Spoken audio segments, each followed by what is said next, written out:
სტალინის პიროვნების კულტი ძალაუფლების ინსტრუმენტი იყო, რომელმაც საბჭოთა კავშირის ინსტიტუტების მნიშვნელოვანი ნაწილი დაიქვემდებარა.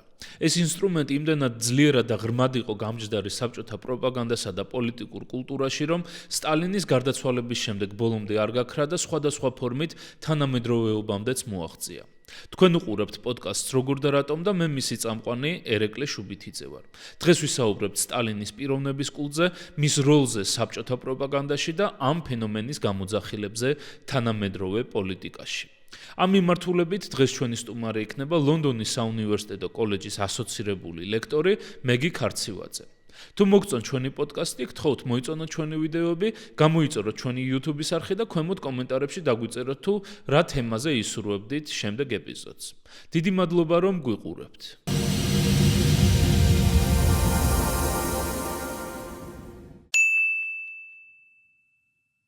დიდი მადლობა მეგის სტუმრობისთვის. ძალიან საინტერესო თემის განსახილველად შევიკრიბეთ დღეს და დიდი მადლობა ამ თემაზე სასაუბროთ რომ მოხვედი. სტალინი არის საქართველოს ისტორიის განუყოფელი ნაწილი, კარგი მხრივ და ცუდის მხრივ. და სტალინის მიმართულებით ძალიან ბევრ თემაზე შეიძლება საუბარი, მაგრამ მინდა დღეს ჩაუღრმავდეთ თვითონ სტალინის მმართველობის სტილს და განსაკუთრებით მის პიროვნების კულტს. როგორ შექმნა სტალინმა თავისი პიროვნების კულტი, რა პროცესებთან არის ეს დაკავშირებული და შემდგომ მისი გარდაცვალების მერე მოხდა თუ არა ცვლილება ამ მიმართულებით და დღეს თუ რა ფორმით გვხდება ეს ყველაფერი. ამიტომ ვფიქრობ დავიწყოთ უფრო ზოგადი მიმოხილვით და დავიწყოთ იმის ახსნით თუ რას ნიშნავს პიროვნების კულტი და რა როლი აქვს ამას სტალინის მმართველობის პროცესში. დიდი მადლობა უპირველეს ყოვლისა დაპატიჟებისთვის. ძალიან საინტერესო და მნიშვნელოვან საქმეს აკეთებთ და პატივია ჩემთვის, რომ ამაში მეც მივიღო მონაწილეობა. ხო, პიროვნების კულტს რაც შეეხება, ამაზე რაღაც ბევრნაირი თეორიები არსებობს. ჯერ ეს პიროვნების კულტი მე-20 საუკუნედან არა გაცილებით ძველი პერიოდიდან იღებს სათავეს და როგორც წესი პიროვნების კულტი არის ხოლმე დაკავშირებული რაღაც ქარიზმატულ ლიდერთან, რომელიც ხშირ შემთხვევაში გაიგივებულია ხოლმე რელიგიურ ფიგურებთან და ადამიანებს აქვთ ხოლმე იმგვარი მიმართება ამ ქარიზმატული ლიდერის მიმართ, როგორც შეიძლება ჰქონდეს რელიგიური სახეხატების მიმართ. ოღონდ აქაც მნიშვნელოვანია, რომ პიროვნების კულტი აუცილებლად არ გულისხმობს ტოტალიტარიზმს, ავტოკრატიას, ავტორიტარიზმს. პიროვნების კულტი შეიძლება არსებობდეს დემოკრატიულ სისტემებშიც. უბრალოდ აქ განსხვავებები არის, რამდენად მასშტაბური შეიძლება გახდეს ეს პიროვნების კულტი და რამდენად არიან მე შემდგომში მასები მობილიზებული ამ პიროვნების კულტის გარშემო. და შეგვიძლია კიდევ ვისაუბროთ რა თამაშობს როლს ამ პიროვნების კულტის ჩამოყალიბებაში. ეს, მე-20 საუკუნეში და თანამედროვე სამყაროში, რა თქმა უნდა, მედია მნიშვნელოვან როლს ასრულებდა ამაში. ასევე შეიძლება იყოს ხელოვნება, სხვადასხვა პოლიტიკური ტექნოლოგიები, რაც მედიის გარდა სხვა განზომილებებსაც მოიცავს. ეს შეიძლება იყოს ისტორია, ისტორიოგრაფია, ისტორიის სახელმძღვანელოები. ხო, ძირითადად ეს არის რაზეც და რელიგიაც ასევე შეიძლება ამაში, რა თქმა უნდა, თავის როლს თამაშობდეს და შეგვიძლია პრინციპში ამ კუთხეს სტალინზე საუბრისასაც ყველა განზომილებას შევეხო. კი, ძალიან საინტერესოა ჩვენ კონკრეტულად უკვე პოლიტიკურ ელემენტს რო შევეხოთ. თვითონ სტალინის მმართველობის სტილთან რა კავშირში არის, იმიტომ რომ როგორც ვიცით და ისტორიული თვალსაზრისიდან მე-20 საუკუნე ძალიან ასე ვთქვათ, დაუნდობელი პერიოდი არის საერთაშორისო დონეზეც და ინდივიდუალურ პოლიტიკურ დონეზეც. ძალიან აქტიურად ხდება ხოლმე მოწინააღმდეგეების მოცილება, მოწამვლა, შეკვეთა, ასე ვთქვათ. და ამ ასეთი ტიპის სისტემაში რა როლი ითამაშა პიროვნების კულტმა სტალინის ძალაუფლების გამყარებაში? სტალინის მოდი ესე ვთქვათ, რომ სტალინის საბჭოთა კავშირის სათავეში მოქცევა არ იყო სწორხაზოვანი პროცესი, არ იყო მარტივი, იმიტომ რომ რაღაც ლენინი უკვე ცუდად რომ იყო და ალბათ იყო, იმიტომ რომ ინსულტი დაემართა რამდენჯერმე და ჩავარდნილი იყო ბოლო პერიოდი ისე რომ რაღაც კიდურებსაც ვერ ამოძრავებდა. იმ პერიოდში ესეთ ცალსახა არ იყო, რომ სტალინი გახდებოდა საბჭოთა კავშირის შემდგომი ლიდერი და სხვადასხვა კანდიდატები არსებობდნენ ამის.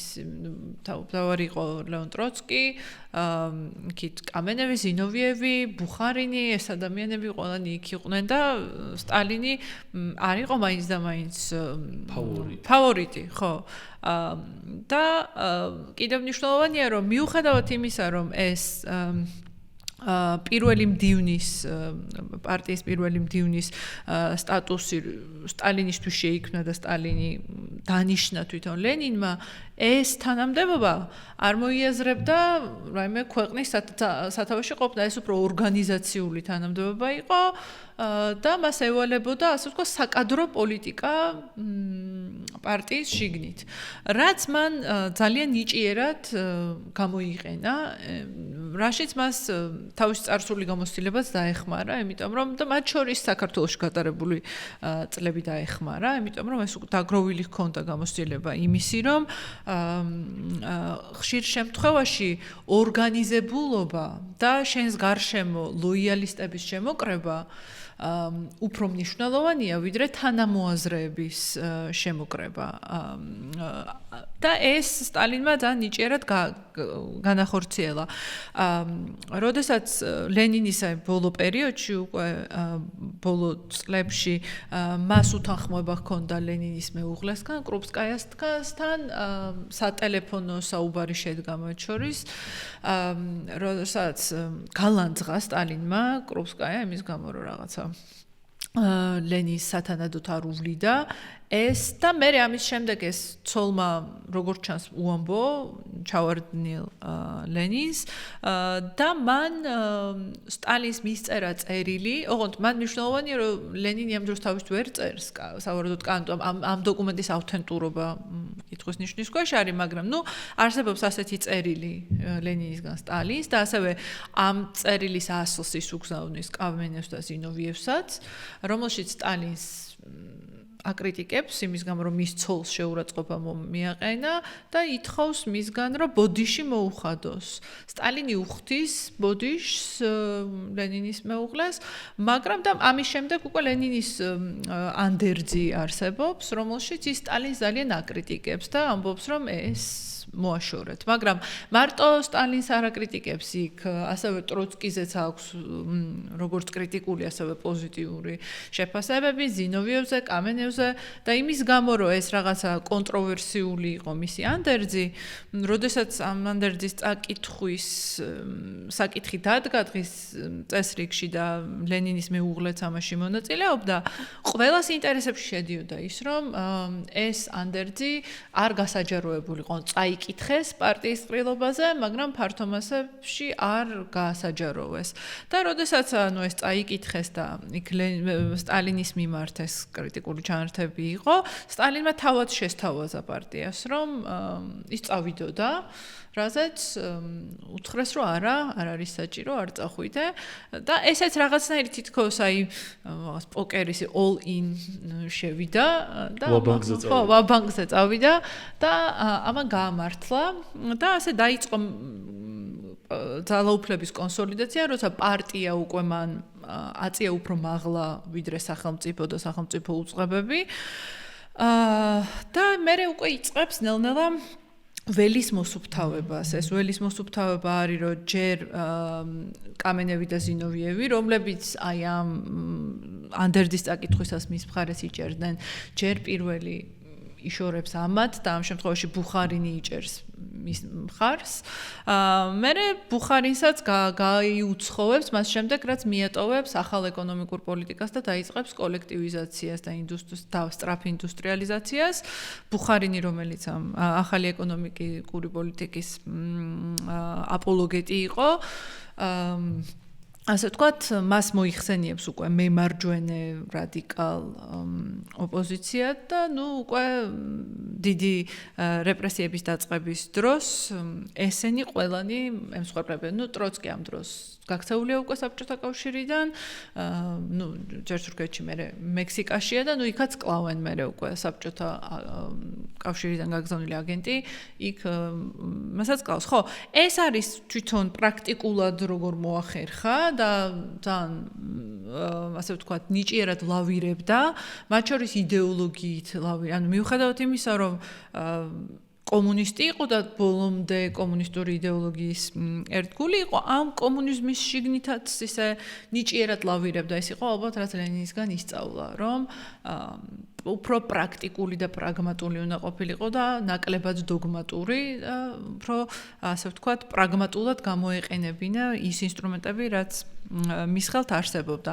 მისი პიროვნების კულტს რაც შეეხება, ამაზე ისტორიკოსები სხვადასხვანაირი მოსაზრებები არსებობს, თავად შექმნა თუ არა ეს კულტი, თუ რამდენად მონაწილეობდა თავად ამ კულტის შექმნაში, თუ სხვებმა შექმნეს, თუ ბუნებრივად შეიქმნა. მე მომწონს ეს თეორია, რომ ის გამოირჩეოდა ასე ვთქვათ, ინგლისურად ეს ეჟღეს immodest modesty, რაც რაღაცა არათაუნდაბლური თავმდაბლობა ჰქონდა, ანუ ვითომ არ მონაწილეობდა კულტის შექმნაში, მაგრამ ირიბად მაინც ხო ახალისა თვითონ მაგალითად ტროცკისგან განსხვავებით, რომელიც კარგი ორატორი იყო, ხმამაღალი, აი რომ არის YouTube-ზეც არსებობს მისი გამოსვლები, როგორც რუსულად, ასევე ინგლისურად, ამ რუსული აქცენტით საუბრობს ინგლისურად. ანუ ომახიანი ესეთი ორატორია და აი რასაც ვეძახით ქარიზმატულ ლიდერს, ესენი მაგალითად ტროცკის ჰქონდა. სტალინი ჯერ სხვანაირი წარსულიდანაც მოდიოდა, გაჭირვებულ ოჯახში დაბადებული იყო, ფიზიკურად დაბალი, აქ ნაწიბურით, რომელიც ყვავილმა დაუტოვა, რომელიც ბავშვობაში შეეყარა.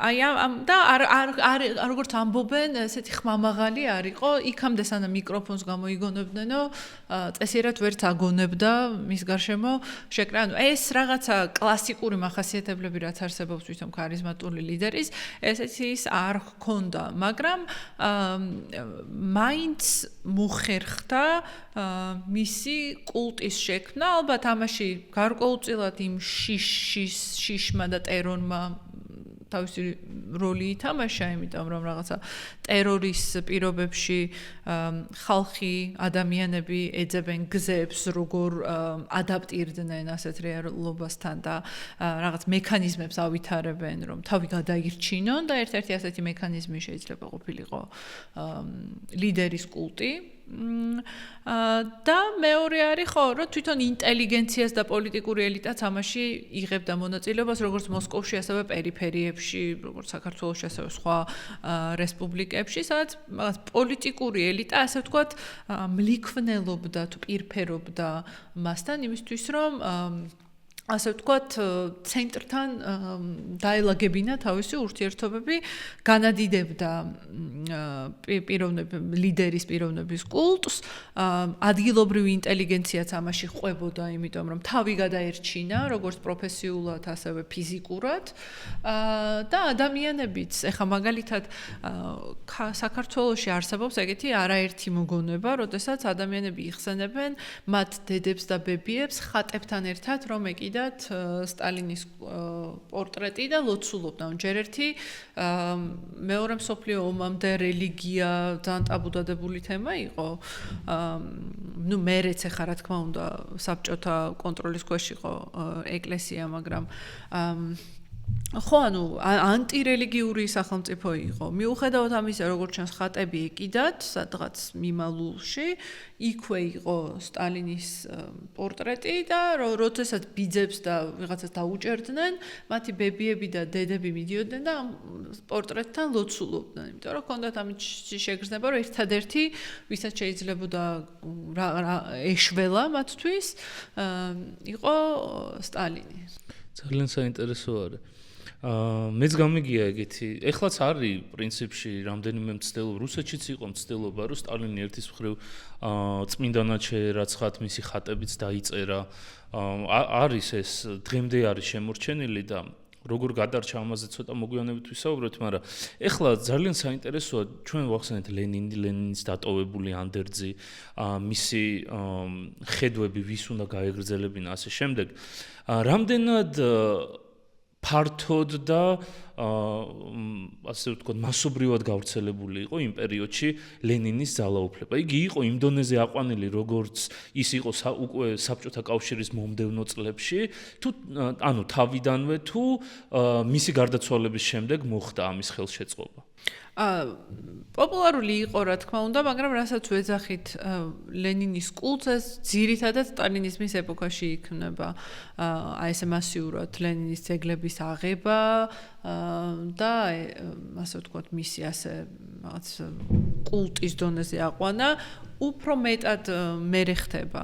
ანუ თვითონ სოციალისტურ წრეებში, მუშათა კლასში ამ ფენებში, რა თქმა უნდა, ლენინი მნიშვნელოვანი ფიგურა იყო რუსეთის რევოლუციის დროსაც და ნუ მერე სამოქალაქო ომის, რუსეთის სამოქალაქო ომის პერიოდში და შემდგომ პერიოდში, მაგრამ მათ მნიშვნელოვანია იმისი დაზუსტება, რომ რუსეთის ისევე როგორც საბჭოთა კავშირის რესპუბლიკების უდიდესი ნაწილი სრულად ინდუსტრიალიზებული 30-იან წლებამდე არ ყოფილა, ანუ მოსახლეობის უდიდეს ნაწილს წარმოადგენდნენ გლეხები და არა მშრომელები, მუშათა კლასი არ იყო მოსახლეობის უმრავლესობა. ჯერთი ბოლშევიკებიც უმრავლესობით არჩეული არ ყოფილან, როდესაც მოხდა ეს ოქტომბრის რევოლუცია და შემდგომ ჩატარდა არჩევნები, სოციალისტ რევოლუციონერებმა აიღეს ყველაზე მეტი ხმები, იმიტომ რომ მუშები მათ უჭერდნენ, გლეხები მათ უჭერდნენ მხარს და შემდგომ მოახდინა ლენინმა ძალაუფლების უზურპაცია. ნუ მერე შემდგომში უკვე მუშათა კლასი მას უჭერდა მხარს, სოციალისტური წრეები და კომუნისტები მის გარშემო იყვნენ მოკრებილები და ნიშნავდა ამას ლენინი ძალიან კარგად ხვდებოდა, რომ ფართო მასების მხარდაჭერა არ ჰქონდა, ამიტომაც ლავირებდა იმით, რომ მაგალითად ცარისტური ხელისუფლების ექსპერტებს რასაც ეძახიან თუ ოფიცრები მაგალითად ან ინტელექტუალები რომლებიც სხვადასხვა დაწესებულებაში მუშაობდნენ არ მოუშორებია და არ დაუხოცია პირიქით ცდილობდა მათ რეკრუტირებას პრაქტიკული მიზნებით ჯერთი ჭირდებოდა მათ ჰქონდათ ცოდნა მაგალითად რაღაც ტექნოლოგიები როგორ უნდა გამოეყენებინათ ოფიცრებს ჰქონდათ პირველი მსოფლიო ომის გამოცდილება და იცოდნენ როგორ უნდა ეუმათ.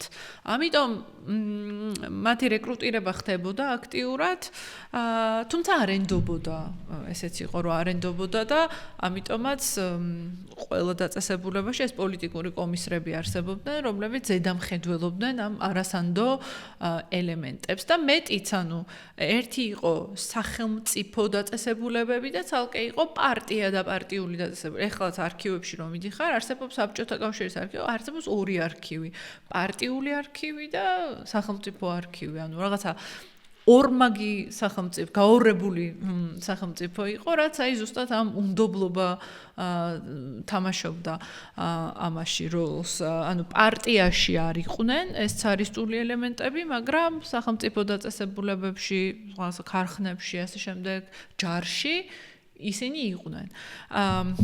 ხო და ეს იმის მაჩვენებელია, რომ ლენინი ძალიან კარგად ხვდებოდა ამას, რომ ის ფართო მასებში ესეთი პოპულარული არ იყო. თუმცა რაღაც მისი მიზანი ის არც იყო ჩემი აზრით, რომ რაღაც თავის კულტი შეექმნა, ის ძალიან ის იყო მარქსისტული იდეებით შეპყრობილი ადამიანი იყო, რომელიც მაქსიმალურად ცდილობდა, რომ ეს თავისი ხედვა სისრულეში მოეყვანა და იქიდან გამომდინარე, რომ ამისი გამოცდილება არ არსებობდა გზამკვლევი, როგორ უნდა განხორციელებული იყო ეს ყველაფერი პრაქტიკაში, იმპროვიზირებდნენ, ასე ვთქვათ. ხო, და სტალინი რომ მოდის ხელისუფლებაში, ნუ ეს მასიურად იწყება ლენინის კულტის განდიდება და სტალინის წარმოჩენა, როგორც მისი თავდადებული მოწაფის და ამაში თან ეს დიდად ტყუილი არ არის მართლა იყო მისი მოწაფე და მაგალითად ტროცკისგან განსხვავებით არ ეთაკილებოდა ეს რომ მისი მოწაფე იყო ტროცკი რაღაც ინტელექტუალური გარემოდან მოდიოდა და მას ჰქონდა ამბიცია რომ თავადაც ისეთივე ინტელექტუალი იყო და ისეთივე მნიშვნელოვანი იყო როგორც ლენინი და არანაკლებ გავლენიანი და სტალინის შემთხვევაში სტალინს ამისი ამბიცია თავიდან არ ჰქონდა, ამიტომ ძალიანაც მოსწონდა ეს როლი, რომ იყო ლენინის მოწაფე და შემდგომში უკვე ეს პროპაგანდა, რომ ლენინი არის დიადი ლიდერი და სტალინი მისი ყველაზე ერთგული მოწაფე, რომელიც მის იდეებს ბოლომდე მიჰყვება და რეალობად აქცევს სხვა მტრებისგან, ხალხის მტრებისგან განსხვავებით, როგორებიც შემდგომში აღმოჩნდა ტროცკი, ბუხარინი, კამენევი, ზინოვიევი, სხვები, ყველა ძველი ბოლშევიკი, მათგან განსხვავებით სტალინი ამას მიჰყვება, ასე რომ ეს რაღაც ორი კულტი ერთმანეთთან დაკავშირებული იყო, გადაჯაჭვული. მინდა რომ ჩაუღრმავდე თვითონ სტალინის აღზევებას, იმიტომ რომ მე როგორც ვიცი, სტალინმა თავისი ძალაუფლების კონსოლიდაციის პროცესში ძალიან აქტიურად გამოიყენა ისტორიის გაყალბება არქივებში იყო იქ კონკრეტული ჩარევები, რის შედეგადაც მან შეძლო რომ პარტიის შიგნით ლეგიტიმაცია მოეპოვებინა და ეს შეუძლებელი იქნებოდა იმ კონკრეტული კადრების დანიშვნის გარეშე, იმ ადამიანური ურთიერთობების აწყობის გარეშე, რაზეც ნაწილობრივ ვისაუბრეთ და კარგი იქნება ჩაუღრმავდეთ ამ თემას. ეხლა არქივების იმას რაც შეეხება, არქივებში კი მთლიან მარტო სტალინს არ ეხებოდა მთლიან საბჭოთა პერიოდში და პრინციპში რეალურად ეგრე ხდება ხოლმე. ინახებოდა ტოტალიტარულ რეჟიმში ის, რაც რეჟიმს უნდოდა რომ შენახულიყო და როგორც უნდოდა რომ შენახულიყო, ამიტომ დღემდე რომ როცა საბჭოთა არქივებში მუშაობ, ეს დაშვება გაქვს გაკეთებული, რომ იქ რასაც ნახულობ, ეს რეალობა ან არის ან არ არის, ან რაღაც მხოლოდ ნაწილობრივ არის რეალობა და ძალიან ხშირად ის, რასაც არქივში ვერ პოულობ, რაც არ არის არქივში, შეიძლება თავისთავად გიყვებოდეს ისტორიას. მაგალითად, არ ვიცი, რაღაცა ქალები შეიძლება ნაკლებ წარმოდგენილები იყვნენ რაღაცა დისკუსიებში, მაგრამ ეგ არ ნიშნავს, რომ ქალები იქ არ იყვნენ, რაღაცის გამო არ ჩანან. ან მაგალითად, რა ვიცი, სექსუალური უმცირესობები არსად იქ ესე იშვიათად, რომ თუ რაღაც ფსიქიატრიულ დაწესებულებების ისტორიას არ იკვლევ, აი ესე რომ რაღაცა საბჭოთა კავშირში სექსუალური უმცირესობების მოძებნო რო სადღაც წერია, არ არის, მაგრამ რეალურად არის, თუ გააჩნია როგორ მოძებნი ამ არქივში. ამიტომ ხო, ეს რეჟიმის არქივების საკითხი ეგ არის, რომ თვითონაც რეჟიმის პროდუქტია და არ უნდა მიიღო როგორც რაღაცა აპრიორ ჭეშმარიტებად, რომელიც რაღაცა უტყუარ სიმართლეს გიყვება. სტალინმა რაც გაკეთდა უკვე სტალინი, როდესაც გახდა საბჭოთა კავშირის ლიდერი, პირველი მაშინვე დაიწყო მუშაობა ამ საბჭოთა კავშირის ისტორიაზე, რომელიც იწყებოდა და კომუნისტური პარტიის ისტორიაზე, რომელიც რა თქმა უნდა ამ რევოლუციური აქტივიზმიდან იწყებოდა და ამ პერიოდში ლავრენტი ბერია, რომელიც ახალი აღმოცენებული იყო როგორც ლიდერი სამხრეთ კავკასიაში. ლავრენტი ბერია ამაში ძალიან მნიშვნელოვნად იღებს მონაწილეობას, უბრალოდ უნდა რომ მიიღოს მონაწილეობა და თავგამოდებული ცდილობს რომ წეროს, უბრალოდ სხვებს აწერინოს და თქვას რომ თვითონ დაწერა. ერმილე ბედია და მალქია ტორუშელიძე იყვნენ ისინი, ვინც რეალურად ამას წერდნენ და შემდგომ თვითონვე აღიარა ეს ბერიამ.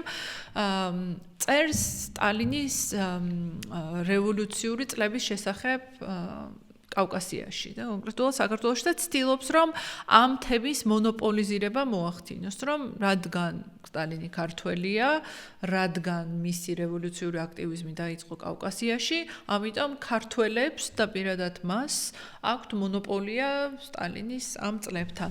მაგრამ მან საინტერესო ის არის, რომ რეალურად როგორც ბერიას ამ ნაშრომს სტალინი არ იღებს მის ოფიციალურ ბიოგრაფიად და თვითონაც მე როდესაც სახელმწიფო ეს კომუნისტური პარტიის სახელმწიფო ქვეყნდება, იქაც მინიმალურად არის წარმოდგენილი რეალურად სტალინის ეს აქტივიზმი და მაგას სხვადასხვანაირად ხსნიან ისტორიკოსები. ზოგი ამბობს, რომ იმის გამო, რომ მისი და ლენინის გადაკვეთა რეალურად უფრო გვიან ხდება, არ უნდოდა რომ ეჩვენებინა რომ რეალურად უფრო გვიან ჩაერთო უშუალოდ რუსულ რევოლუციურ მოძრაობაში.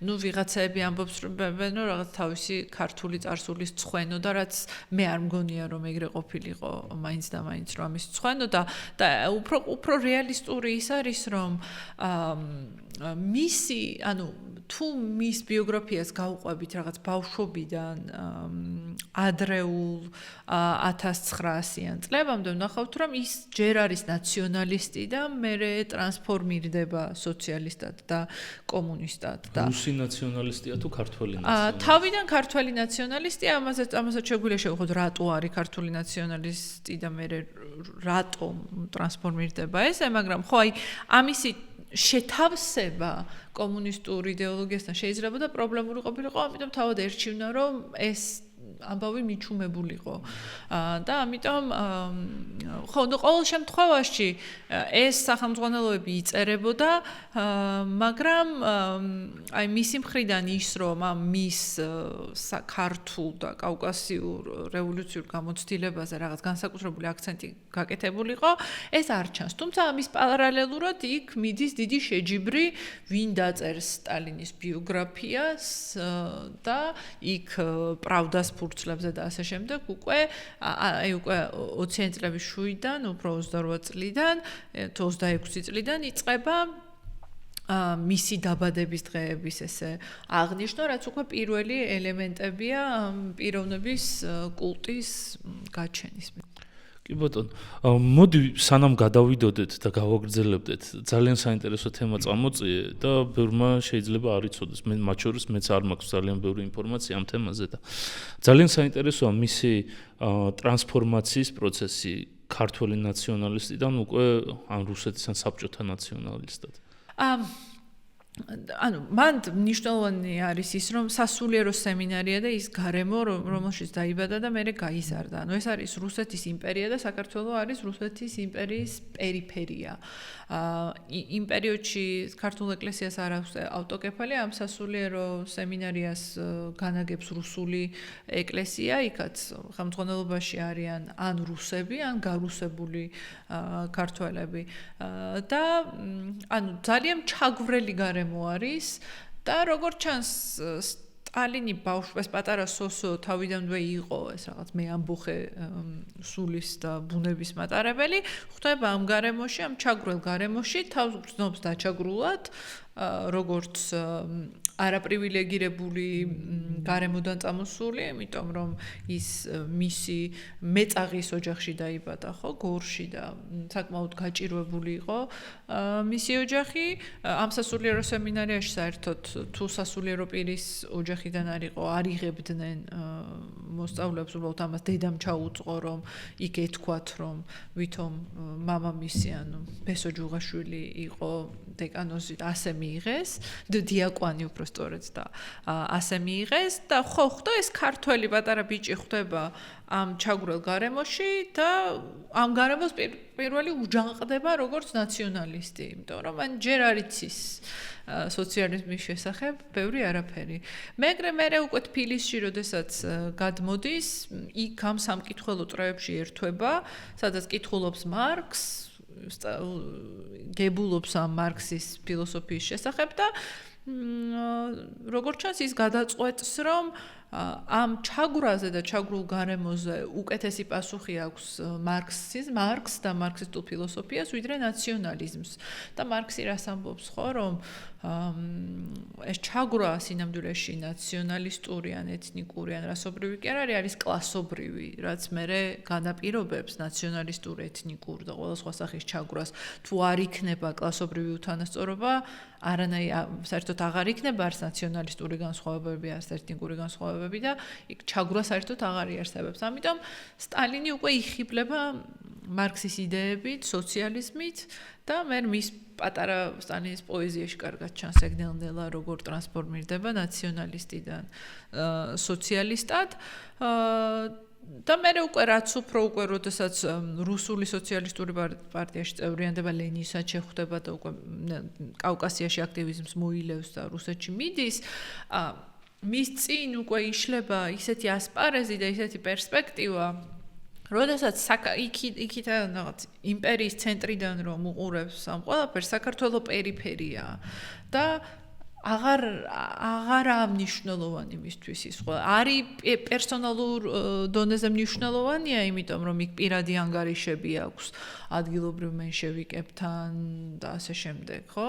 პირადი რაღაც წყენები თუ ბოღმები როგორც დავარქმევთ, მაგრამ იდეოლოგიური თვალსაზრისით, როდესაც მოსკოვიდან გამოყურებს ჯერ პეტროგრადიდან, მოსკოვიდან გამოყურებს აკაურობას აღარ ვარ იმისთვის ესეთი მნიშვნელოვანი და თulis რომ თუ რევოლუცია მოხდება რუსეთში და მე ეს შემდგომ მოედება მის შემოგვარენსაც და მსოფლიოსაც ეს უკვე ავტომატურად ნიშნავს რომ ის ჩაგვრელი გარემო რომელიც მას ასე არ მოწონდა არ იარსებებს და შესაბამისად ეს ნაციონალისტურ ნიადაგზე ჩაგვრაც აღარ იარსებებს ხო მაგრამ მე პარადოქსულად ვითარდება ეს ყველაფერი რომ თავად იქცევა თან ერთი მხრივ სტალინის ნაციონალობების პოლიტიკის ქვეშ გარკვეულწილად ხდება ქართული ნაციონალისტური ფორმების და ნარატივების განვითარება, მაგრამ ხდება იმ დათქმით, რომ ეს თავსებადი უნდა იყოს ამ სოციალისტურ საბჭოთა ნარატივთან, შესაბამისად საბოლოო ჯამში ქართული იდენტობა უნდა ასიმილირდეს ამ საბჭოთა იდენტობასთან, რომლის ცენტრიც არის მოსკოვი, რომლის შუაგულშიც დგას რუსიერი, როგორც თანასწორთა შორის პირველი, როგორც სტალინის თვითონ უყვარდა ამის თქმა. კი ბატონო. კონკრეტულად რა მიმართულებით დაეხმარა მას, აი მისი წარსულის გადახედვა, რაღაცების ართქმა, რაღაცების პირიქით წინ წამოწევა იმაში, რომ მას გაემყარებინა თავისი პოზიცია, როგორც ლენინის კანონიერ მემკვიდრეს. კითხვა არის, რომ მისი წარსულის ან მისი ისტორიის გადაწერა, კონკრეტულად რა მიმართულებით დაეხმარა მას პოლიტიკური კარიერის წინ წამოწევის. მაგალითად აი ბერია როდესაც წერს სტალინის ამ რევოლუციურ ბიოგრაფიას ის რაღაცა ბევრ ისტორიულ ფაქტს ამახინჯებს და აყალბებს მაგალითად სტალინს აკავშირებს რუსეთის ბოლშევიკურ პარტიასთან მაშინ როდესაც ეს ბოლშევიკური გაყოფა ჯერ საერთოდ არ იყო მომხდარი მაშინ ესეთი რაღაც ფაქტობრივი უზუსტობები არის და გარდა გადაწერისა აი ლენინის ბოლო წლებში რაღაცნაირად ფაქტებიც ისე დაალაგდა, რეალობაც ისე დაალაგდა, რომ რეალობაც მის სასარგებლოდ მეტყველებდა. მაგალითად, როდესაც ლენინი გარდაიცვალა, კადრებიც არსებობს YouTube-ზე, მაყურებელს შეუძლია მოძებნოს, როდესაც ასვენებენ ლენინს და ეს პარტიის მაღალჩინოსნები იქ არიან, ტროცკი, რომელიც მისი მთავარი ტერი იყო, ასე ვთქვათ, ის არ არის არესტრებოდა ლენინის დაკრძალვას, ამაზე სხვა ალბათ იყო ამ პერიოდში კავკასიაში იმყოფებოდა ტროცკი და ნუ ერთია რომ ამ ამყოფობის გამო ვერ ჩამოვიდა, მე რაღაც ცნობები არსებობს რომ თითქოს სტალინმა არასწორად შეატყობინა თარიღი მისი გასვენების და ამიტომ ამას ვერც დავადასტურებ და ვერც უარყოფ, მაგრამ ფაქტი იყო ის, რომ ტროცკი იქ არ იყო, სტალინი იქ იყო და ერთ-ერთი იყო, ვისაც ლენინის კუბო შემოდებული ჰქონდა მხარზე. ანუ ეს რაღაც დიად ლიდერს ის მიასვენებდა. ხო, ეს ამან როლი ითამაშა. მე გარდა ისტორიის გადაწერისა მნიშვნელოვანი იყო ის ხატები, რომელიც იქმნებოდა, ნახატები, რომელშიც ისინი გვერდი იდგნენ, ძეგლები, რომელშიც ისინი ერთად იყვნენ. ეს ავტომატურად უკვე აჩენდა ამ ორ პიროვნებას შორების ასოციაციასთან. ეგ მარტო სტალინის პერიოდში არ იყო, ეგრე გორბაჩოვამდე ესე იყო, რომ რაღაცა ახალი რო ხდებოდა, ლენინის რაღაცა გამონათქვამით უნდა დაემოწმებინათ და მე იხსენებენ კიდევაც პარტიის მაღალჩინოსნები, რომ იქ რაღაცა უჯრა ჰქონდა, რომელშიც ლენინის გამონათქვამები იდოდა, რაღაც ახალი რეფორმა რო წარსადგენი ჰქონდა, გამოვაღებდით და ვეძებდითო ეხა რომელი გამონათქვამი მიესადაგებოდა. ხო, ეგ სტალინის დროს იწყება, ხო, რომ რაღაც ყველაფერი რაც ხდება, როგორც ლენინს უნდოდა და ლენინის საქმის გაგრძელება. ანუ ეს რაღაც ყოველდღიური რიტორიკის ნაწილი ხდება და შესაბამისად ყოველდღიურობა გაჯერებულია უკვე ამ ლენინით და შესაბამისად სტალინით როგორც მისი საქმის გამგრძელება. კი ბატონო, აი ძალიან კარგი გადასვლა ჩემს შემდეგ კითხვაზე.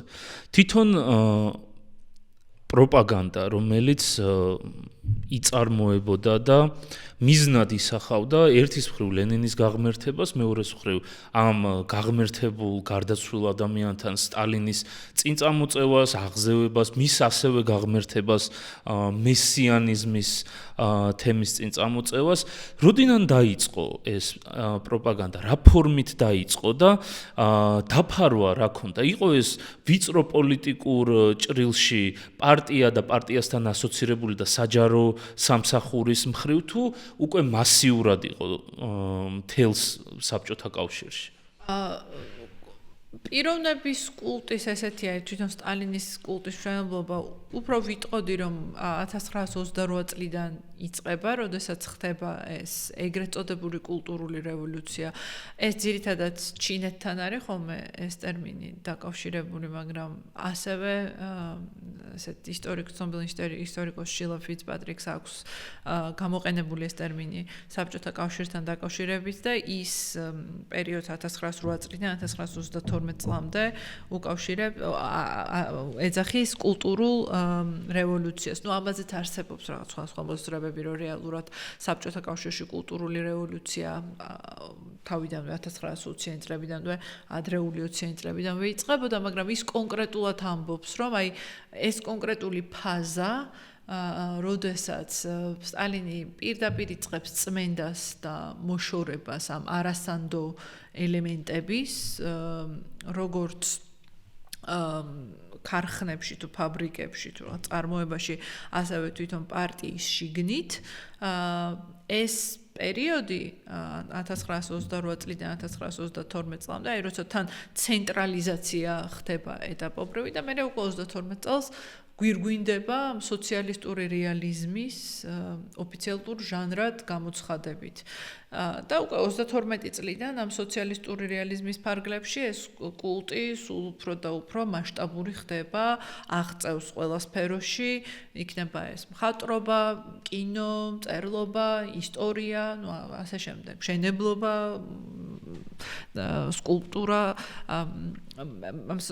სოციალისტური რეალიზმის გამოცხადება რა იყო, ხო, გარდა იმისა, რომ ეს ჟანრი გამოცხადდა ოფიციალურ ჟანრად, ანუ ეს ჯგუფობრიობა აიკრძალა, ანუ მაგალითად, აი ქართული მაგალითი უფრო ცნობილი იქნება ქართველი მაყურებლისთვის, აი ლიტერატურის სფეროში თუ არსებობდნენ 20-იან წლებში სხვადასხვა ლიტერატურული ჯგუფები, მაგალითად ცისფერყანწელები, ხო, პროლეტარ მწერალთა ასოციაცია და ასე შემდეგ, ეს ყველა აიკრძალა და შეიქმნა მწერალთა კავშირი, რომელიც ასევე რუსეთში შეიქმნა, სხვა საბჭოთა რესპუბლიკებში შეიქმნა, ცენტრალიზებული გახდა ეს სისტემა, რომელიც რაღაც ერთ მოდელზე მუშაობდა. და ამ სოციალისტური რეალიზმის ერთ-ერთი განუყოფელი ნაწილი იყო პიროვნების კულტის წარმოება შექმნა და წარმოება შესაბამის დარგებში. აქედან ხედავთ უკვე, რომ იწერება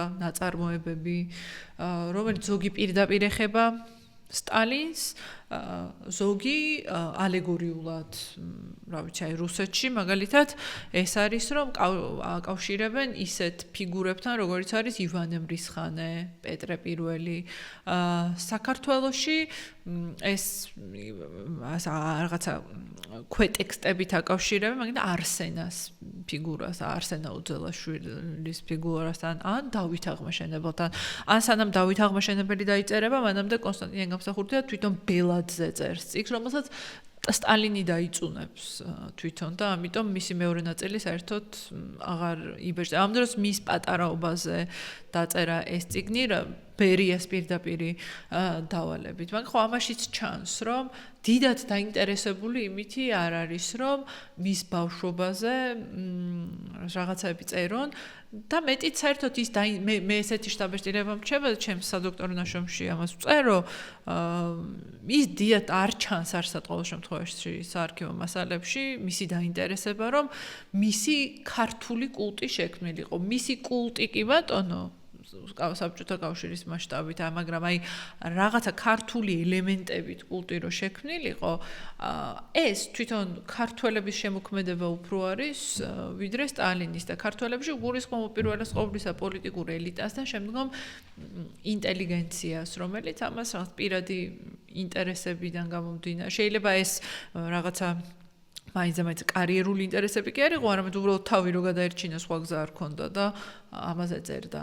მაგრამ ზოგი მართლა წერდა. ხა მაგალითად მიხეილ ჭიაურელი გულწრფელად აღფრთოვანებული იყო მისი ფიგურით, ეს ყველაფერში ჩანს, რომ მისი დამოკიდებულება სტალინის მიმართ, რასაც კინოში ასახავდა, ეს მისი გულწრფელი დამოკიდებულება იყო და არ იყო ის, რომ ვინმე მას ამის კეთებას აძალებდა. ეს კარგად ჩანს იმაში, რომ როდესაც სტალინი გარდაიცვალა და დესტალინიზაცია დაიწყება, ის მიხეილ ჭიაურელს პირდაპირ აკრიტიკებს ხრუშოვი და ჯერ არსებობს მისი წერილი, რომლითაც ის ბოდიშს იხდის და ამბობს, რომ ასეთი გარემო იყო და სხვა გზა არ მქონდა და ამ ფილმებს ვიღებდი, მაგრამ მე შემდგომში წლები რო გადის, ის აკეთებს ანიმაციას, ესეც YouTube-ზე იძებნება, როგორ დამარხეს თაგვებმა კატა, რომელიც ალეგორიულად მიანიშნებს, რომ თაგვებმა ხრუშოვმა და მისმა გარემოცვამ როგორ დამარხეს კატა, ანუ სტალინი და მის პერსონალურ ფონდში არსებობს ასევე მისი ჩანაწერი, როგორც ჩანს გარდაცვალების წინ დაწერილი, რომელიც ესე არეული ხელით არის დაწერილი და თითქოს აზრით წყდება, მაგრამ სიცოცხლის ბოლო მომენტებში სტალინს ადიდებდა. ანუ ის ბოდიში არ იყო რეალურად გულწრფელი, ბოლომდე მონუსხული იყო ამ ფიგურით და ეს რაღაც სხვა ადამიანების მოგონებებშიც და მემუარებშიც ჩანს. ხო, ამით იმისი თქმა მინდა, რომ რეალურად ეს კულტის ფორმირება უკვე ფართო მასშტაბებზე გადის, მას მერე რაც სოციალისტური რეალიზმი ცხადდება ოფიციალურ ჟანრად, ვინც ამ კულტის ფორმირებაში იღებს მონაწილეობას, სხვადასხვა მოტივები აქვთ, ვიღაცას პრაგმატული, რომ უბრალოდ დაალაგოს მისი ურთიერთობები ლიდერთან, ვიღაცას უბრალოდ ამას იმიტომ აკეთებს, რომ თავი გადაირჩინოს და ვიღაც ამას იმიტომ აკეთებს, რომ მართლაც მოხიბლულია სტალინით და ეს განსაკუთრებით ასეა მეორე მსოფლიო ომში გამარჯვების შემდეგ. მაგრამ აი მასშტაბურობას რაც შეეხება, მე ვცდილობდი, რომ ასევე შემესწავლა რიგითი ადამიანების დღიურები, ჩანაწერები, წერილები. თითქმის ვერ ნახავთ, რომ სტალინის სიცოცხლეში, ანუ სტალინი გარდაიცვლება, აი ესე რიგითი ადამიანები სტალინზე როგორც ასე ვთქვათ, დიდ ქართველს ან სტალინზე როგორც დიდ ლიდერზე წერენ, მაგრამ მისი აი ესეთი ქართული კულტი რიგითი ადამიანების ყოველდღიურობაში როგორც ჩანს, მაშინ ჯერ კიდე ესე ფესვგადგმული არ არის. ეს ძირითადად უფრო ვლინდება მას შემდეგ, რაც სტალინი გარდაიცვლება, ხრუშოვი დაგმობს სტალინის კულტს და ამას ქართველები აღიქვამენ როგორც ქართველობის პიროვნულ შეურაცხყოფად და როგორც ასე ვთქვათ, საფრთხეთ, რომ მათი ქართველების და საქართველოს სოციალისტური რესპუბლიკის სტატუსი შეიცვალოს საბჭოთა კავშირში. ამიტომ იწყებენ თვითგადარჩენისთვის ჯერ ქუჩებში გამოსვლას და შემდგომში უკვე როგორც ჩანს ყოველდღიურ ცხოვრებაში წინააღმდეგობის გაწევას. რაც ვლინდება იმაში, რომ მათ შორის ისინი, ვინც სტალინის დროს მაღალ თანამდებობებს იკავებდნენ, მაგალითად კანდიდ ჩარკვიანი, აკაკი მგელაძე, ისინი წერენ მემუარებს, 60-70-იან წლებში იწერება ეს მემუარები აქტიურად. ასევე ადამიანები იწყებენ სტალინის სახლ-მუზეუმების გახსნას თავიანთ სახლებში და მიუხედავად იმისა, რომ ეს გახურებული დესტალინიზაცია მიმდინარეობს ხრუშჩოვის პირობებში 27 წელს ბერიამ გახსნა სტალინის სახლ-მუზეუმი, ოღონდ ეს იყო ჯერ პატარა ქუხი, რომელშიც სტალინი ცხოვრობდა. მერე უკვე შენდებოდა ის დიდი შენობა, რომელიც დღესაც დგას. 53-ში დასრულდა ამის მშენებლობა. იმ შუა პერიოდში არავინ არ აძლევდა მათ უფლებას, რომ ეს გახსნილიყო, მაგრამ ეს 56 წლის გამოცვლები, როგორც ჩანს, გარდამტეხია, როცა 57-ში ქართველები იღებენ უფლებას, რომ იქ სტალინის სახლ-მუზეუმი გახსნან, ანუ გაგანია დესტალინიზაცია და ესენი სტალინის სახლ-მუზეუმს ხსნიან. ხო, ეს იყო რაღაცა რეზისტენტობის, წინააღმდეგობის ფორმა ქართველების მხრიდან, რომ რაღაც თავისი თვითმყოფადობა რაღაც კუთხით შეინარჩუნონ საბჭოთა იმპერიაში. ძალიან საინტერესოა. თუ შეგვიძლია ვისაუბროთ თვითონ აი ხელოვნებაში რუსეთში განსაკუთრებით და მასობრივი დაფარვის, ასე ვთქვათ, ფილმებში, პროპაგანდისტულ ლიფლეტებში, წიგნებში, გაზეთებში.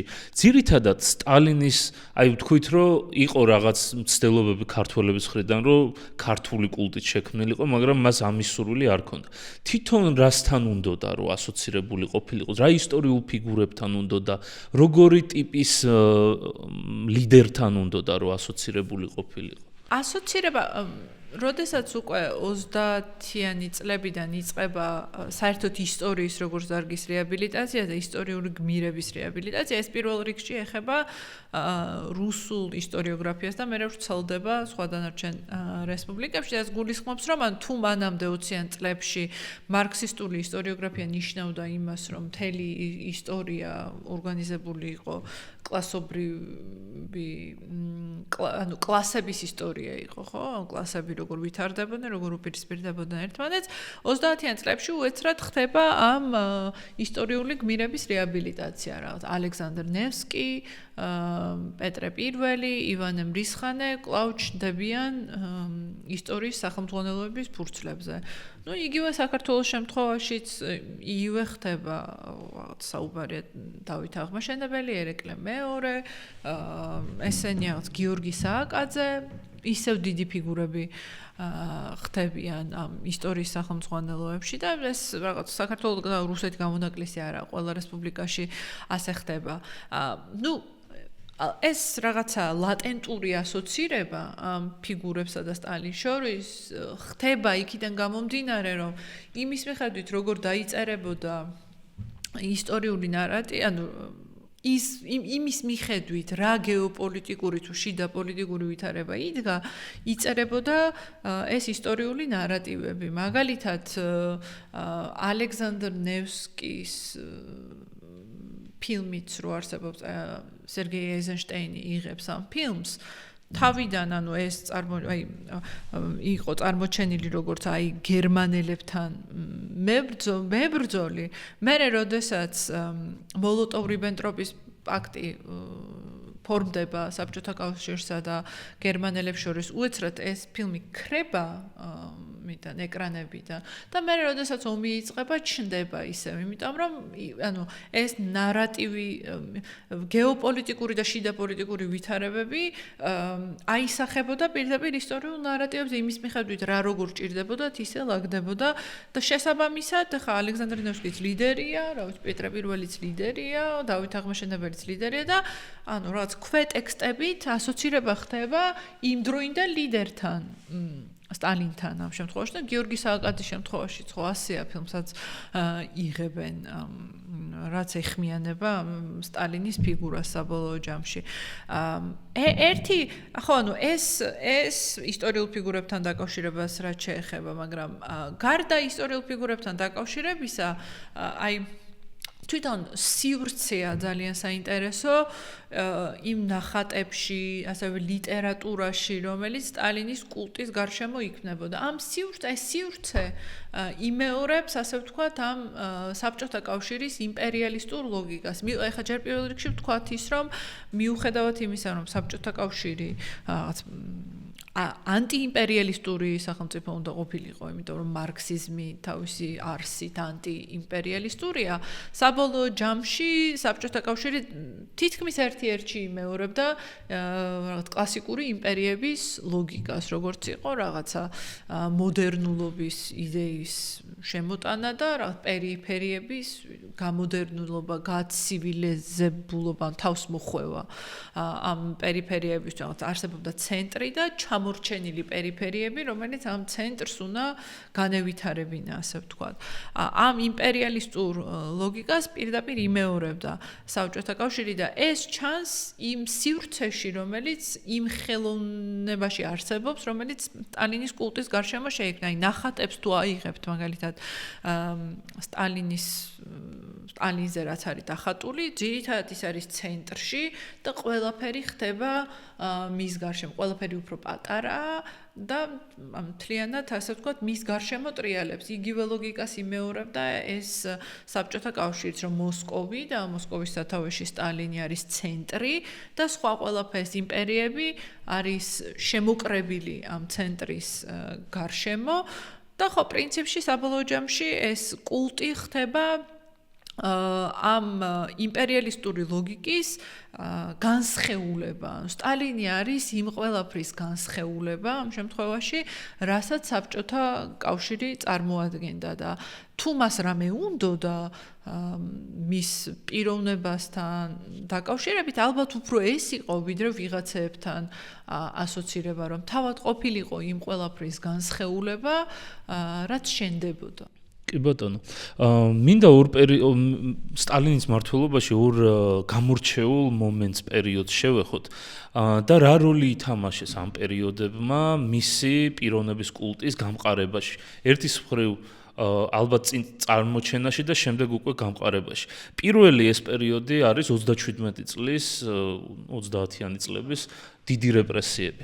ამ რეპრესიების დროს პროპაგანდა როგორ იყენებდა შიშს, ან იყენებდა თუ არა ზოგადად შიშს იმისთვის, რომ სტალინის პიროვნების კულტი წინ წამოეწია, მისი პიროვნება, მისი პოლიტიკური ძალაუფლება მასებში, საზოგადოებაში შეუცდომელად წარმოეჩინა იგი და მისი ავტორიტეტი წარმოეჩინა როგორც შეუცდომელი ლიდერის ავტორიტეტი.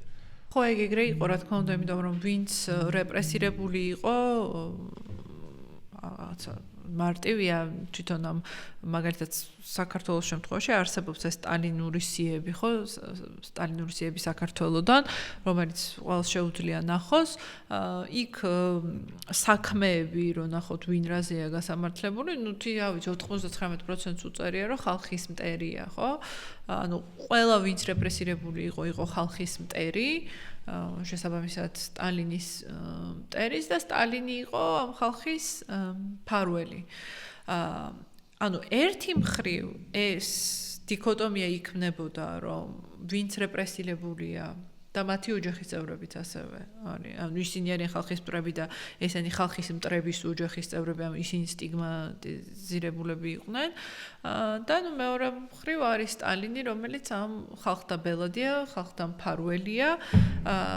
და ანუ იმის გამო, რომ ეს დიქოტომია რაღაც იქმნებოდა და ასე ვთქვათ, მყარდებოდა სხვადასხვა პროპაგანდისტული მეშვეობით, იმდენად ყოვლისმომცველი გახდა, რომ ამის ფაქტები არის, ხო, როდესაც ოჯახები თვითონ უარყოფდნენ თავიანთ წევრებს, რომლებიც რეპრესირებულ, უბრალოდ იმიტომ, რომ თავი გადაერჩენს, რაღაცა, არ ვიცი, ამაზე ალბათ ფსიქოლოგებმაც უნდა ისაუბროთ, თვითგადარჩენის მექანიზმიც არის, როდესაც რაღაცა რეალობაში ცხოვრობ, იქნება ეს ომი, ტოტალიტარიზმი, ტერორი, რომელშიც უნდა გადარჩე და ერთ-ერთი გადარჩენის გზა არის, რომ ადაპტირდე და ასე ვთქვათ, დანებდე რაღაცა გაგებით, ანუ წინააღმდეგობაში კი აღარ შეხვიდე, იმიტომ რომ წინააღმდეგობას აზრი აღარ აქვს, ანუ შენ როგორც ინდივიდს არ შეგწევს ძალა, რომ ამას აღუდგე.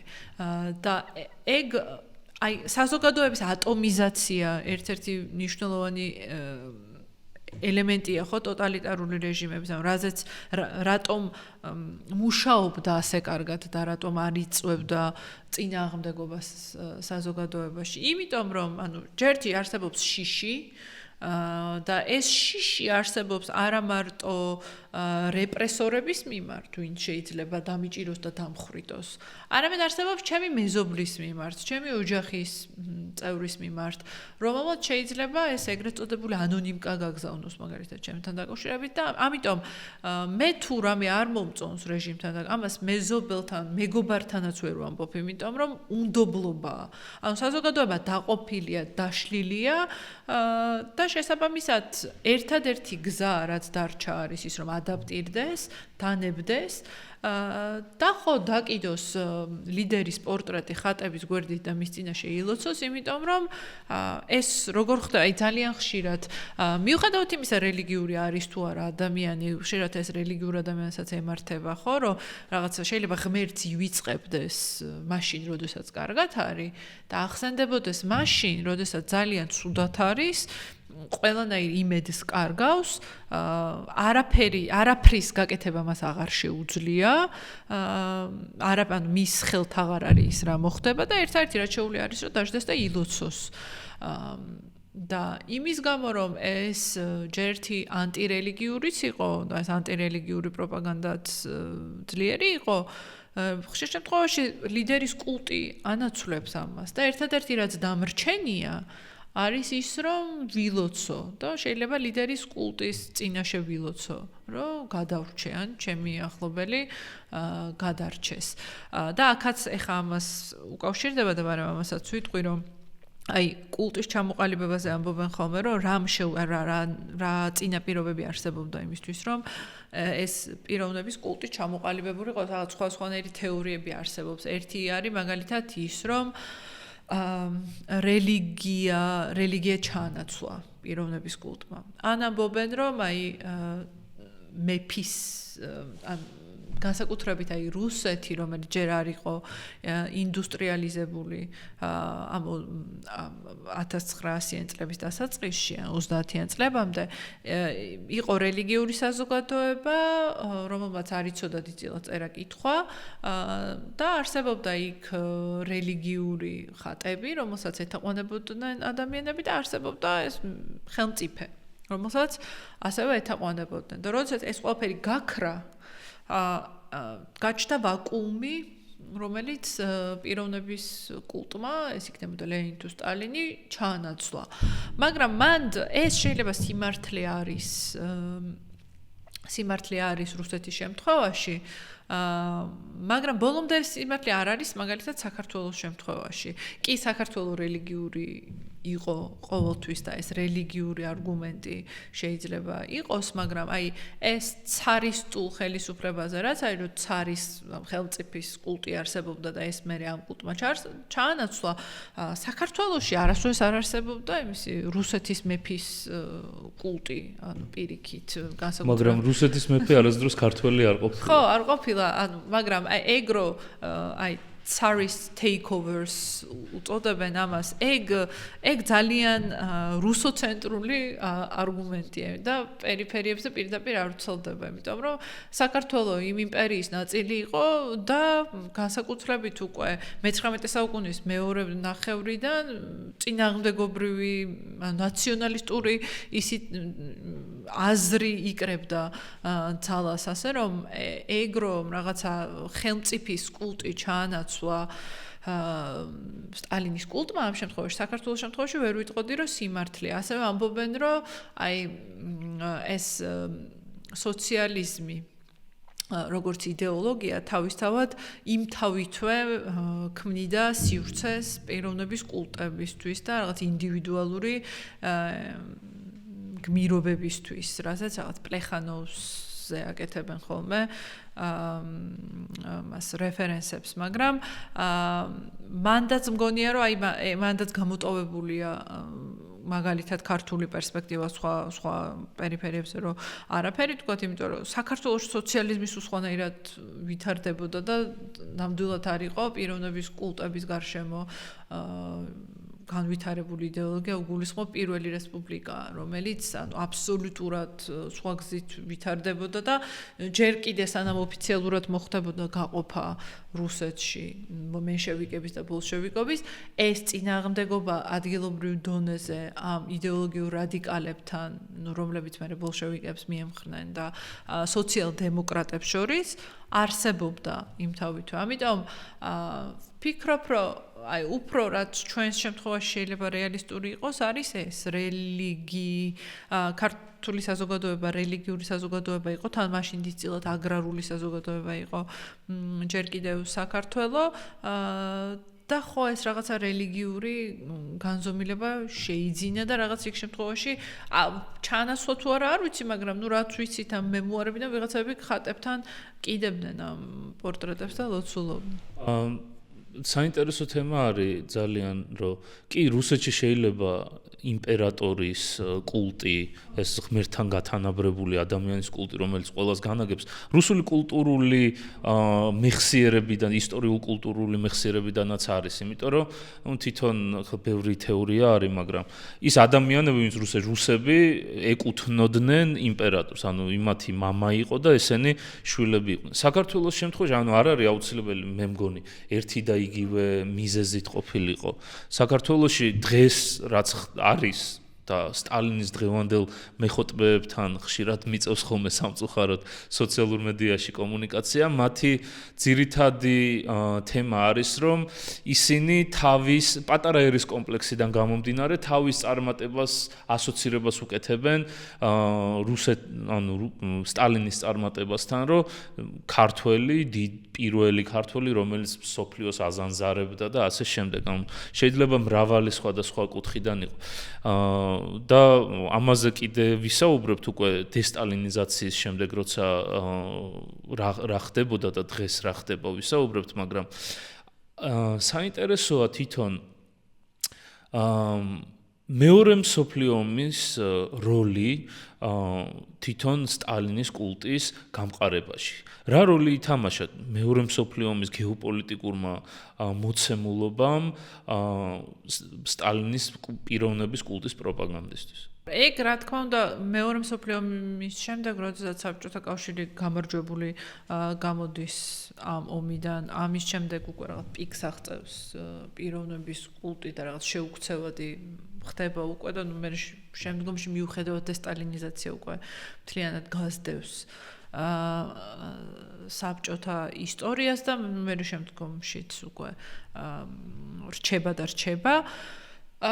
თვითონ სტალინის ძალაუფლების კონსოლიდაციასაც შეუწყო ამან ხელი, იმიტომ რომ როგორც რაღაც მაგასაც სხვადასხვანაირი ცნობები არსებობს, მაგრამ იმის გამო რომ მოლოტოვ-რიბენტროპის პაქტი იყო გაფორმებული, ეს როდესაც გერმანია იწყებს ამ ოპერაცია ბარბაროსას და იჭრება საბჭოთა კავშირში, როგორც ჩანს პირველი დღეები სტალინი მაინც ამას რეალურ შემოჭრად არ აღიქვამს და აღიქვამს როგორც ადგილობრივ რაღაც პროვოკაციებად და ბრძანებებს გასცემს, რომ ფრთხილად იმოქმედონ და ამ პროვოკაციებს მაინც და მაინც არ ახვნენ. ანუ ვერ იჯერებსავით, რომ ეს რეალური ინტერვენციაა.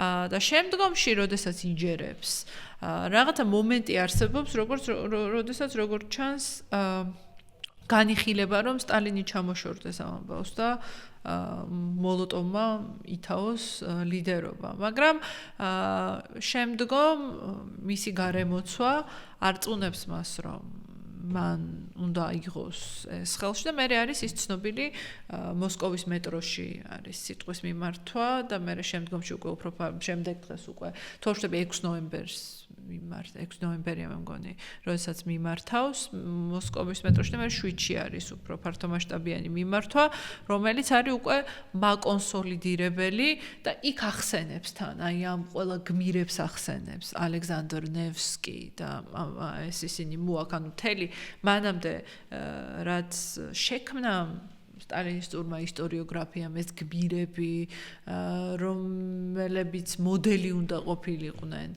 საბჭოთა პატრიოტიზმის, უცებ ეს ყველა გმირი ცოცხლდება ამ მიმართვაში. ძირითადად რუს გმირებს ახსენებს ის ამ მიმართვაში, მაგრამ ძალიან ნიშანდობლივია, რომ აი უცებ ყველაფერი, რაც მანამდე აკეთეს, იქნებოდა ეს ისტორიის სახელმძღვანელოების ხელახლა შექმნა, სოციალისტური რეალიზმის გამოყენებით ამ გმირების უფრო ფართო მასებამდე მიტანა, ასე შემდეგ უეცრად ეს ყველაფერი ცოცხლდება და მიმართულია იმისკენ, რომ ამ საბჭოთა ხალხის მობილიზება მოხდეს და ერთად შეებრძოლო მტერს. და მე ეგეთ შემთხვევითი არ არის ხო სტალინისტვის, სამშობლოსთვის, რომელიც ამ ფრაზად იქცა, ვფიქრობ, რომ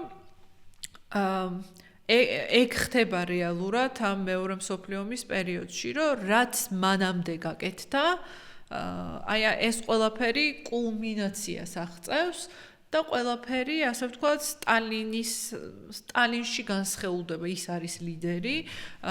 მიუხედავად იმისა, რა სამხედრო ის იღებს თუ არა კონკრეტულ სამხედრო გადაწყვეტილებებს, თუ მისი როლი როგორია სხვადასხვა ოპერაციის დაგეგვაში, ლიდერი ის არის და ის განასახიერებს იმ ყველაფერს, რასაც დაშენდა საბჭოთა პატრიოტიზმი მისი ლიდერობის ქვეშ. ამიტომ ასე ვთქვათ, ამ მეორე მსოფლიო ომი არის რაღაც დამაგვირგვინებელი აკორდი, რომლის შემდეგაც უკვე იმდენად მასშტაბური ხდება მისი პიროვნების კულტი, რომ მე ვფიქრობ, რომ ეს ნიკიტა ხრუშჩოვის მცდელობებიც და შემდგომში გორბაჩოვის მცდელობებიც წარუმატებელი აღმოჩნდა მისი დასანგრევა. კი ბატონო, მეორე მსოფლიო ომის დროს ხდება თუ არა სტალინის გაიგივება სამშობლოსთან? ხო, ესე გამოდის, რომ და ეგეც ბევრი ცნობა არის ფილმებშიც, ზა სტალინა ზაროძინო, ანუ სტალინისტვის, სამშობლოსთვის და პრაქტიკულად ერთ იდეაში მოიაზრება. ეგ როგორი საინტერესო არა, რომ აი მაგალითად თუ ავიღებთ საფრანგეთის რევოლუციამდელ სამყაროს, სადაც და საერთოდ ინდუსტრიალიზაციამდელ სამყაროს, თუ ავიღებთ ფეოდალურ წყობილებას, სადაც ასე ვთქვათ, სახელმწიფოებრიობის აღქმა განსხვავდებოდა ხო იმისგან, რაც არის დღეს, ანუ სადღაც კახეთში დაბადებულ ადამიანს ნაკლები შემხედლობა ჰქონდა, ხა იმერეთში დაბადებულ ადამიანთან ტელეფონი არ არსებობდა, ტელევიზორი არ არსებობდა, პრესა არ არსებობდა, რომც არსებულიყო წერა-კითხვა ასე მასიურად არ იცოდნენ გარდა არისტოკრატიისა.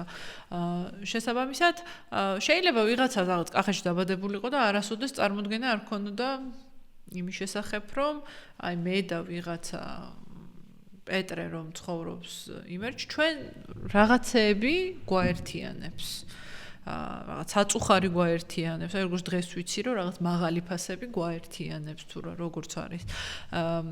ეს ხდება ინდუსტრიალიზაციის შემდეგ, ხო? და ის მერეც ევროპაში ხდება რევოლუცია, საფრანგეთის რევოლუცია, მერე ეს ტალღა მოედება მთელ დანარჩენ მსოფლიოს და ეს ახალი ცნობიერება ყალიბდება. ანუ მანამდე, ეხა ფეოდალურ ეპოქაში ეს შენი სამშობლოსადმი ერთგულება პირდაპირ იყო ხელმწიფესადმი ერთგულება, სადღაც ომში რომ მიდიოდნენ, ხელმწიფეთან ღმერთთან იყო გაიქცე, ღმერთის მიერ ხელდასმული იყო და ანუ მისთვის მივდივარ, ის არის ჩემთვის სამშობლო, რაც ზუსტად ვიცი რომ გვაერთიანებს მე და პეტრეს არის ეს ხელმწიფე და რელიგია, რომლისთვისაც მივდივარ და ვიბრძვი.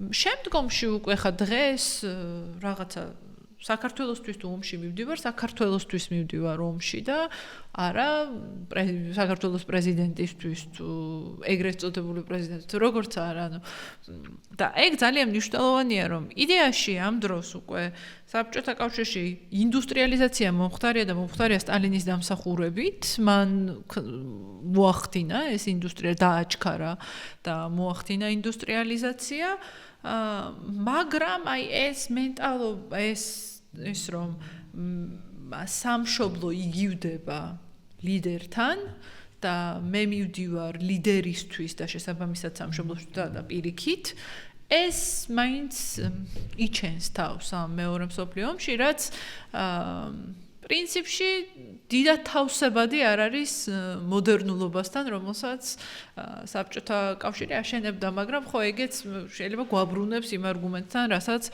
ზოგიერთი ისტორიკოსი ავითარებს, რომ აი ამ ცარისტული მემკვიდრეობის გაგრძელება იყო რეალურად პარადოქსულია, რომ ასე იყო, მაგრამ ცარისტული მემკვიდრეობის გაგრძელება იყო გარკვეულწილად შემდგომში სტალინისტური რეჟიმი. კი ბატონო, ორი კითხვა მაქვს, სანამ გადავალთ თვითონ უკვე სტალინის კულტის მისი გარდაცვალების შემდეგ რა ხდებოდა. საინტერესოა, რომ ჩვენ ვთქვით, რომ ეს პიროვნების კულტი არ იყო უნიკალური მე-20 საუკუნისთვის. სტალინის პიროვნების კულტის მშენებლობას ჰქონდა თუ არა რაღაცა დაგეგმილი კამპანიური თითქოს ჩანდა თუ არა, რომ წინასწარ დაგეგმილი, კარგად გათვლილი კამპანიური იყო და იყო თუ არა ეს გადმოტანილი რაიმე მაგალითიდან თუ ისინი ცდილობდნენ, რომ სხვადასხვა ან მაგალითების ან თვითონ მოეფიქრათ, როგორ შეიძლებოდა. მუშაობდნენ თუ არა ამაზე სპეცსამსახურები კონკრეტულად, რომ კარგად დაეგეგმათ, შეერჩიათ სხვადასხვა ტიპის ნარატივები, რომ მაქსიმალურად ეფექტურად წარმოეჩინათ სტალინი. უშიშროების სამსახურებს რა თქმა უნდა მონაწილეობა ჰქონდა თამაში, მაგრამ არა იმ მასშტაბით, როგორც მაგალითად დღეს შეიძლება იღებდნენ მონაწილეობას სახელმწიფო პროპაგანდის დაგეგმვაში, იმიტომ რომ აი კიდევ ვიმეორებ, რომ ამ მე-20 საუკუნის უკვე დასაწყის პირველ ნახევარში და შუაში ჯერ კიდევ ეს პოლიტექნოლოგიები იმ გაგებით, რა გაგებითაც ვიცნობთ დღეს, ახალი ხილია და ფაქტობრივად მაშინ იხვეწება და მეორეც თვითონ მარქსიზმით და ესაუც კომუნიზმის მშენებლობაც არავის ამის გამოცდილება არ აქვს. ამიტომ ძალიან ხშირად, რასაც ლენინის და შემდგომ სტალინის მმართველობის დიდ ნაწილში ვხედავთ, იმპროვიზაციაა, იმპროვიზირებენ ხშირ შემთხვევაში წარმატებულად იმპროვიზირებენ. რა თქმა უნდა, არსებობს ამ სპეცსამსახურების და უშიშროების როლი ამაში, მაგრამ ავიტყოდი, რომ არა იმ მასშტაბებით, რა მასშტაბებითაც შეიძლება დღეს. იყვნენ ჩართული, იმიტომ რომ აი მაგალითად მედიაზე შეიძლება ეს ყოფილიყო აი ცენზურა, მედიის კონტროლი, ეგ რა თქმა უნდა კი ჯერთ ყველაფერი სახელმწიფოს დაწესებულებაში იყო და დაქვემდებარებაში იყო და სახელმწიფო საკუთრება იყო ყველაფერი, ამიტომ ამ ცენზურის კუთხით, რომ იქ მაკონტროლებელი ყველა ორგანოში ყოფილიყო, ეს რა თქმა უნდა ასე იყო, მაგრამ აი რასაც ვეძახით ამ სოციალურ ინჟინერიას ეგ არსებობდა, რა თქმა უნდა, საბჭოთა კავშირში, რომელიც რაღაცა მაგალითად კამსამოლები, რომლებიც რაღაც ახალგაზრდული ორგანიზაციები, რომლებიც მუშაობდნენ ამ მიმართულებით, ეგ ყველაფერი ამის გამოვლინება, მაგრამ დიდწილად ყველაფერი მაინც პირველად ხდებოდა, იმპროვიზაცია იყო და იმხელა გამოცდილება არ იყო დაგროვებული, როგორიც შეიძლება არსებობდეს დღეს. თუმცა რუსეთის ისტორიას თუ ავიღებთ, არც ცარისტული რეჟიმი არ მოიკოჭლებდა ასეთ რაღაცეებში, ანუ მაგალითად განათლების რეფორმა, რომელსაც ისე გეგმავდნენ, ამის კარგი მაგალითი არის აი დეკაბრისტების აჯანყების შემდეგ, როდესაც გრაფი სერგეი უაროვი გეგმავს განათლების რეფორმას იმგვარად, რომ ამ ახალი იდეების პირობებში და ამ ახალი იდეებში გულისხმობა იდეები, რომლებიც ევროპიდან შემოდინდა რუსეთის იმპერიაში და უკვე საფრთხეს უქმნიდა цаრისტულ რეჟიმს, აი ამ პირობებში ქმნის ახალი განათლების რეფორმას იმისთვის, რომ ლეგიტიმურობის შენარჩუნება მოხერხდა. ესეთი რაღაც გამოცდილებები არსებობდა და რა თქმა უნდა ალბათ იყენებდნენ ახლა цаრისტული რეჟიმის გამოცდილებას, მაგრამ ხო, ვიტყოდი რომ დიდი როლი ჰქონდა იმპროვიზაციასაც იმ პერიოდში. კი ბატონო. საინტერესოა მეორე მსოფლიო ომის დროს სტალინი არ იყო ევროპაში ერთადერთი ადამიანი, რომელსაც ჰქონდა პიროვნების კულტი. ასევე გერმანიაში ჰიტლერს ჰქონდა ძალიან სერიოზული პროპაგანდისტული მანქანა მოქოქილი იმისთვის, რომ ერთის მხრივ ომის პროპაგანდა ეწარმოებია და მეორეს მხრივ პიროვნების კულტი შეექმნა და რამდენიმე თვის წინ მე ვათვალიერებდი ინტერნეტში გერმანულ მეორე მსოფლიო ომის პროპაგანდას და შედარებული იყო რაღაცები საბჭოთა პროპაგანდასთან და პრაქტიკულად ძალიან ბევრი საერთო არის. რაღაცები შეიძლება ითქვას, რომ თანამედროვე დროში პლაგიატადაც კი შეიძლება ჩათვლილიყო და რა გავლენა ქონდა იმ პერიოდში, აი მეორე მსოფლიო ომის დროს და ეს იყო უბრალოდ დამთხევა, იმიტომ რომ ერთნაირ სიტუაცია ომი იყო და ერთნაირ სიტუაციაში იყვნენ და ორივე ლიდერი ცდილობდა პიროვნების კულტის შექმნას თუ საბჭოთა კავშირმა ნახა, რომ გერმანული პროპაგანდა ეფექტურად მუშაობს და რაღაცა მეთოდების გადმოტანაც ადა. იმას ვერ გეტყვით, ანუ რამდენად ესე მიზანმიმართულად ერთმანეთისგან გადმოქონდათ რაღაცაები, მაგრამ ორივე იმ თანამედროვეობის შედეგი და ნაყოფი იყო, რა თანამედროვეობაში ცხოვრობდნენ და ეს თანამედროვეობა იყო ის, რომ აი ამ ინდუსტრიალიზაციამ, პრინციპში და მოდერნულობამ ევროპაში და არა მარტო ევროპაში შექმნა ვაკუუმები. ეგ პრინციპში განმანათლებლობის უფრო გვიან შეუძლია წავიდეთ და განმანათლებლობის შემდეგ ხდება, ხო? იქნება ვაკუუმი. იმიტომ რომ რაღაც თუ მანამდე საზოგადოებები იყვნენ უფრო თეოლოგიური, ანუ უფრო რელიგიური საზოგადოებები იყვნენ, რომლებსაც ღმერთი იყო ის, ხო, რაღაც კომპასი და ორიენტირი იმისი, რა არის კარგი და რა არის ცუდი და როდესაც განმანათლებლობის ეპოქაში ადამიანი ამაზე კითხვების დასმას იწყებს და ამით ეჭვდება, ეს ირღვევა და უკვე სხვაგან ანუ უფრო ეს რაციონალიზმი შემოდის დღის წესრიგში. ადამიანი მოკლედ იწყებს კითხვების დასმას და ხდება ის, რასაც აი ნიჩეს ნაცისტების სათავისოდ იყენებდნენ მიუხედავად იმისა, რომ ახლა ვერ ვიტყვით, რომ ნაცისტური ფილოსოფია ასე, ну ხა ცალკე ისტორია, რომ ნიჩეს დის დამსახურება იყო ისინი, რომ ასე იყენებდნენ, მაგრამ ნიჩეც ამ პერიოდში წერს ხო თავის ფილოსოფიას, რომ ამ ნიჰილიზმზე საუბრობს, რომელიც ევროპაშია გამეფებული, ღმერთი მკვდარია, ის როცა ამბობს, გულისხმობს არა იმას, რომ ღმერთი თავისთავად მკვდარია, არამედ ადამიანების რწმენა, ადამიანებისთვის არის მკვდარი, ადამიანებს აღარ ჯერათ ღმერთის ისე, როგორც ჯეროდათ და ეს ვაკუუმი, რომელიც გაჩენილია, რაღაცამ უნდა შეავსოს. Ну ნიჩეს პასუხი ამაზე იყო, რომ ეს არის ზეკაცი, რომელმაც ეს უნდა შეავსოს. მე ეს ზეკაცი ნაცისტებმა თავისებურად მოთარგმნეს და დაუკავშირეს ამ არიულ რასას ასე შემდეგ, ხო და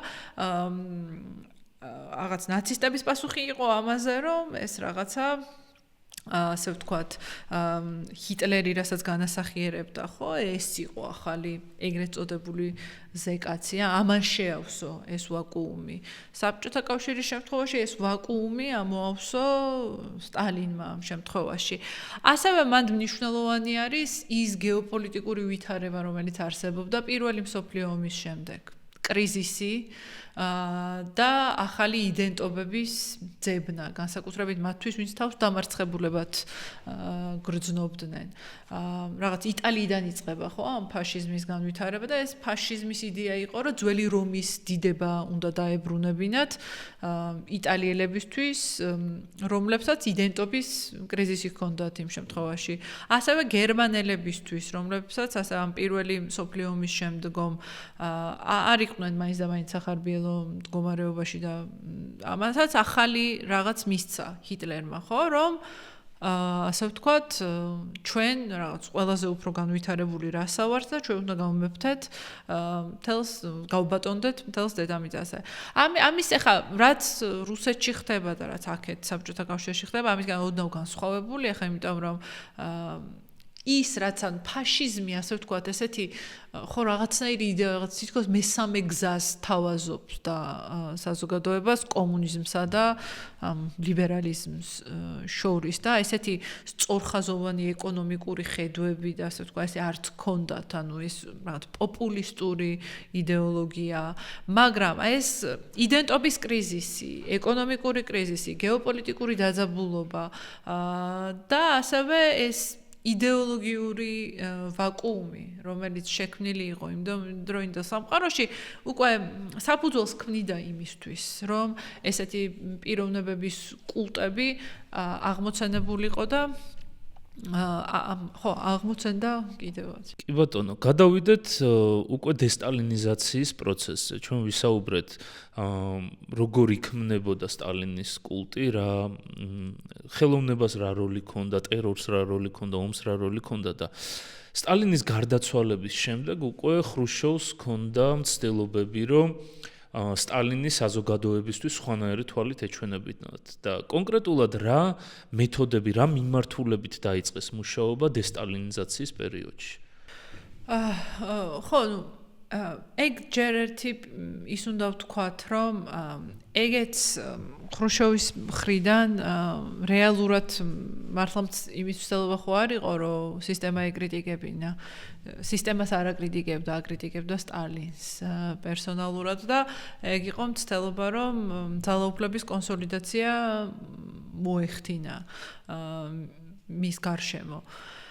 და ასევე ის ადამიანები, რომლებიც სტალინთან აფილირებულები და დაკავშირებულები იყვნენ, ისინი გვერდზე ჩაეშოჩებინა, როგორც პიროვნების კულტის ნაწილი. ამიტომ ხო, ეს იყო მცდელობა, რომ სტალინი გაკრიტიკებულიყო ისე, რომ სისტემას ჩირქი არ მოცხებოდა.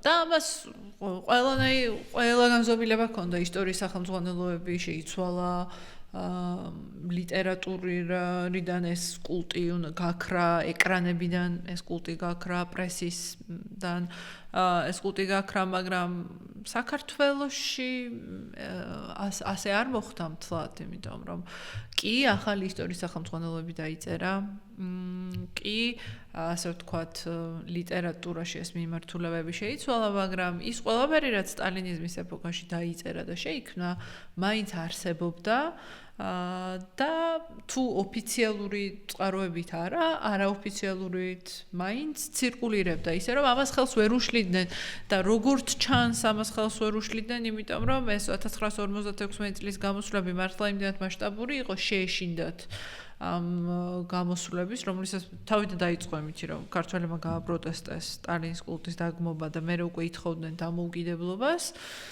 ეს რომ შეკავებულიყო და აქ სიმშვიდე ყოფილიყო, თავისუფლება მიეცათ ქართველებს, რომ ასე ვთქვათ, კვლავ-წარმოება მომხდარიყო ამ სტალინის კულტის და რასაც ხედავთ კიდევაც ეს გრძელდება. არა იმ ფორმით, როგორც მაგალითად მწერალთა კავშირი თუ მანამდე ესე ოფიციალურად ამ კულტს განიხილავს და ამაზე საუბრობენ, მერე ეს უკვე უფრო კულუარებში გადადის, მაგრამ ეს არსებობს მაინც. მაგრამ ისე მთლიანად საბჭოთა კავშირის დონეზე ეს ხდება ის, რომ იცვლება ლიტერატურიდან ქრება სტალინის კულტი ეკრანებიდან ქრება, პრესიდან ქრება და რაც მთავარია იწყება ამ მსხვერპლთა რეაბილიტაცია, ასე ვთქვათ, ხო? ანუ ვინც დიდი ტერორს ემსხვერპლა, მათი საქმეები კვლავ გაიხსნა და ისინი ვინც რეალურად და დიდი ნაწილი იმ ადამიანების ვინც მაშინ დაიხრიტა რეალურად სამართლიანი სასამართლოს უფლება მათ არ ჰქონიათ შესაბამისად ვერ მივიჩნევთ მათ დამნაშავეებად მათი რეაბილიტირება მოხდა და ასე ვთქვათ ამ არასამართლიანად დაღუპულ დახვრეტილთა სტატუსი მიენიჭათ რაზეც ნუ ოღონდ აგენდა მეორე მხარეც ჰქონდა ხო ამას ვინც სტალინის აპოლოგეტი იყო ისინი ხრუშოვს აკრიტიკებდნენ დღემდე აკრიტიკებენ შეიძლება ამ ვიდეოს კომენტარშიც დაგვიკომენტარონ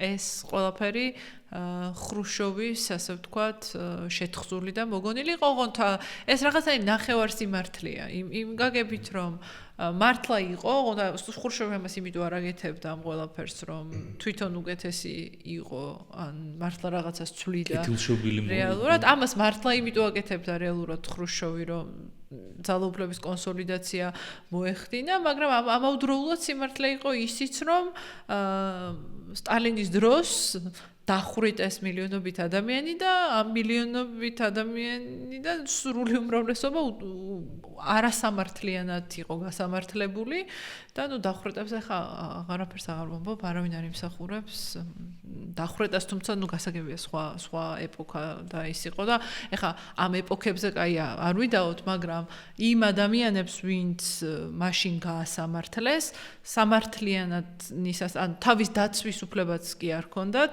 ერთ დღეს შეიძლება საათებში წყდებოდა მათი ბედი უბრალოდ იმიტომ რომ აი როგორც 5 წლედები არსებობდა ეგეთი გეგმა არსებობდა რამდენი ადამიანი უნდა რეპრესირებულიყო და რესპუბლიკები ამ გეგმებს ხშირად გადაჭარბებით ასრულებდნენ და ცენტრს თხოვდნენ რომ კოტა მათთვის გაეზარდა, იმიტომ რომ იქ ადგილობრივ პოლიტიკურ ელიტასაც ინტერესი ჰქონდა, რომ იქ ვიღაცები უნდა მოეშორებინა, ვინც ხელს უშლიდნენ, მაგალითად ლავრენტი ბერიასაც უნდოდა ვიღაცების მოშორება.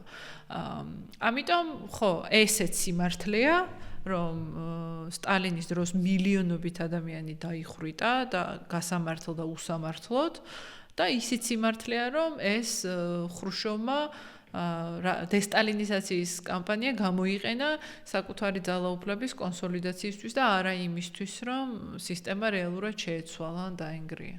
კი ბატონო. ვისაუბროთ კონკრეტულად რა მიმართულებით იყო იმ მუშაობდა ხრუშოვი. ალბათ დელიკატური საქმე არის სტალინის კრიტიკა და მისი მმართველობის კრიტიკა, როდესაც სტალინი არის ადამიანი, რომელიც ასოცირდება მეორე მსოფლიო ომის გამარჯვებასთან, როგორც ვთქვით, პრაქტიკულად სტალინსა და სამშობლოს შორის ტოლობის ნიშანია დადებული, ამიტომ მას დაჭირდებოდა ძალიან მეთოდური მიდგომა ამ ყველაფრისადმი და მივყვეთ თანმიმდევრულად, რა მიმართულებებით დაიწყო მუშაობა? გურთონ ხრუშოვმა ხო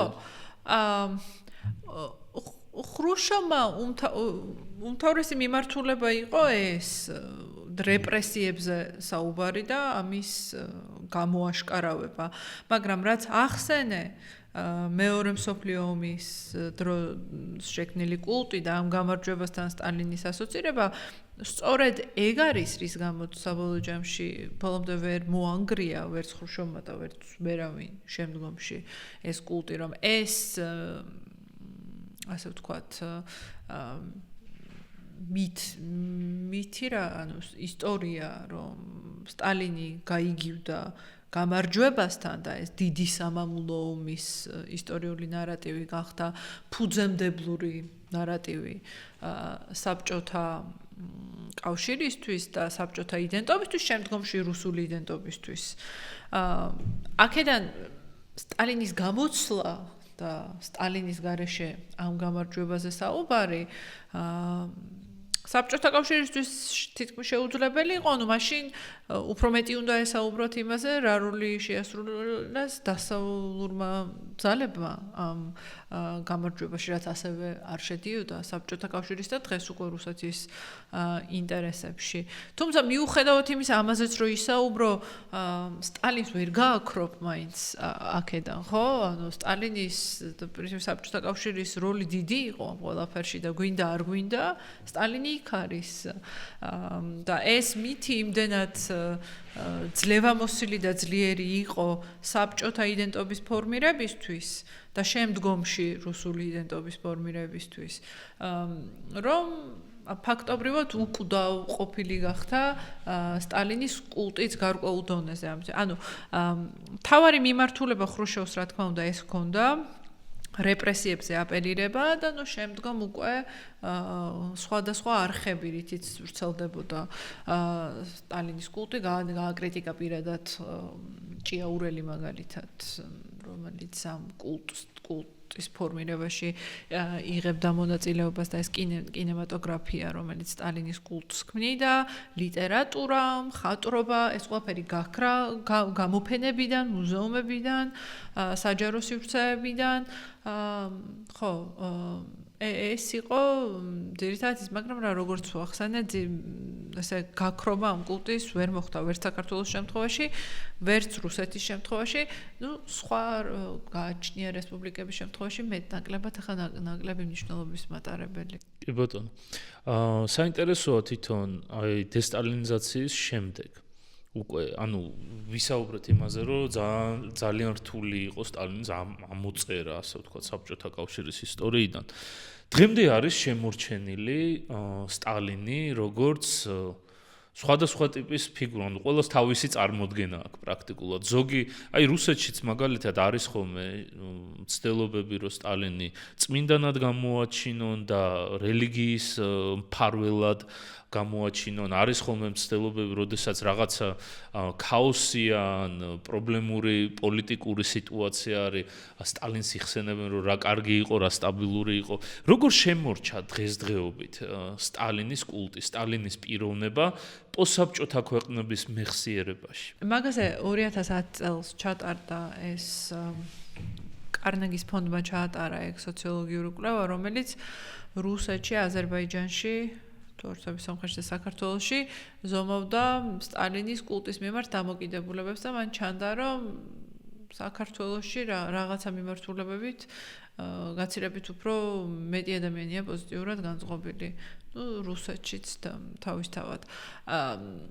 ეგ რამდენიმე რამეა რა, ერთი რომ ის ისტორიული ნარატივები, რომელიც სტალინიზმის ეპოქაში შეიქმნა და მე რაზეც დაშენდა სტალინის კულტი ჯერ კიდევ დიდწილად ცოცხალია პოსტსაბჭოთა სივრცეში, ანუ არ მომხდარა ისტორიის გადააზრება. ეს მარტო საბჭოთა ისტორიას არ ეხება, ასევე რაღაც უფრო შუა საუკუნეები, მაგალითად, ეს ენა, რომლითაც დაიწერა სტალინიზმის ეპოქის ენა აი ეს მომყავს ხოლმე მაგალითად რომ აი მაგალითად დავით აღმაშენებელი ყველა თანხმდებით იმაზე რომ დიდი ლიდერი იყო და საქართველოს ისტორიაში ალბათ ყველაზე უფრო დიდი მეფე ხო მაგრამ რო ვკითხონ ხა რატო იყო სტალინი დავით აღმაშენებელი ძლიერი მეფე შეიძლება სხვა რაღაცები ჩამოვთვალოთ ხო რაღაც რეფორმები გავიხსენოთ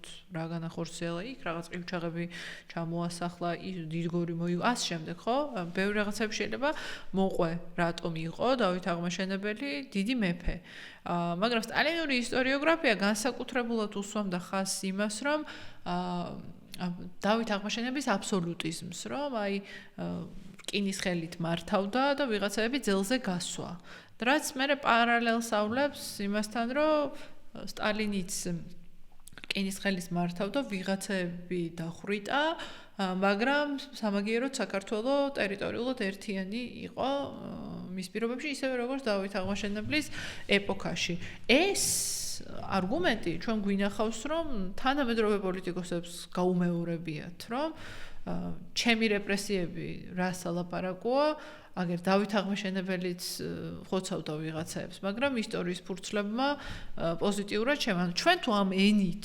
ვილაპარაკებთ, მაშინ ვიღაცა თანამედროვე პოლიტიკოსმა შეიძლება თავისთავად გაათეთროს ამ არგუმენტით, მაგრამ მაშინ ასევე ვათეთრებთ სტალინსაც, რომელიც მაშინ იგივე არგუმენტი შეიძლება მიუსადაგო მასაც. ანუ ჩვენ ამ ენით ვსაუბრობთ ჯერ კიდე და ამ პრიზმიდან ვუყურებთ ჩვენი ისტორიის მნიშვნელოვან მონაკვეთებს. ეს მარტო ჩვენ არ გვეხება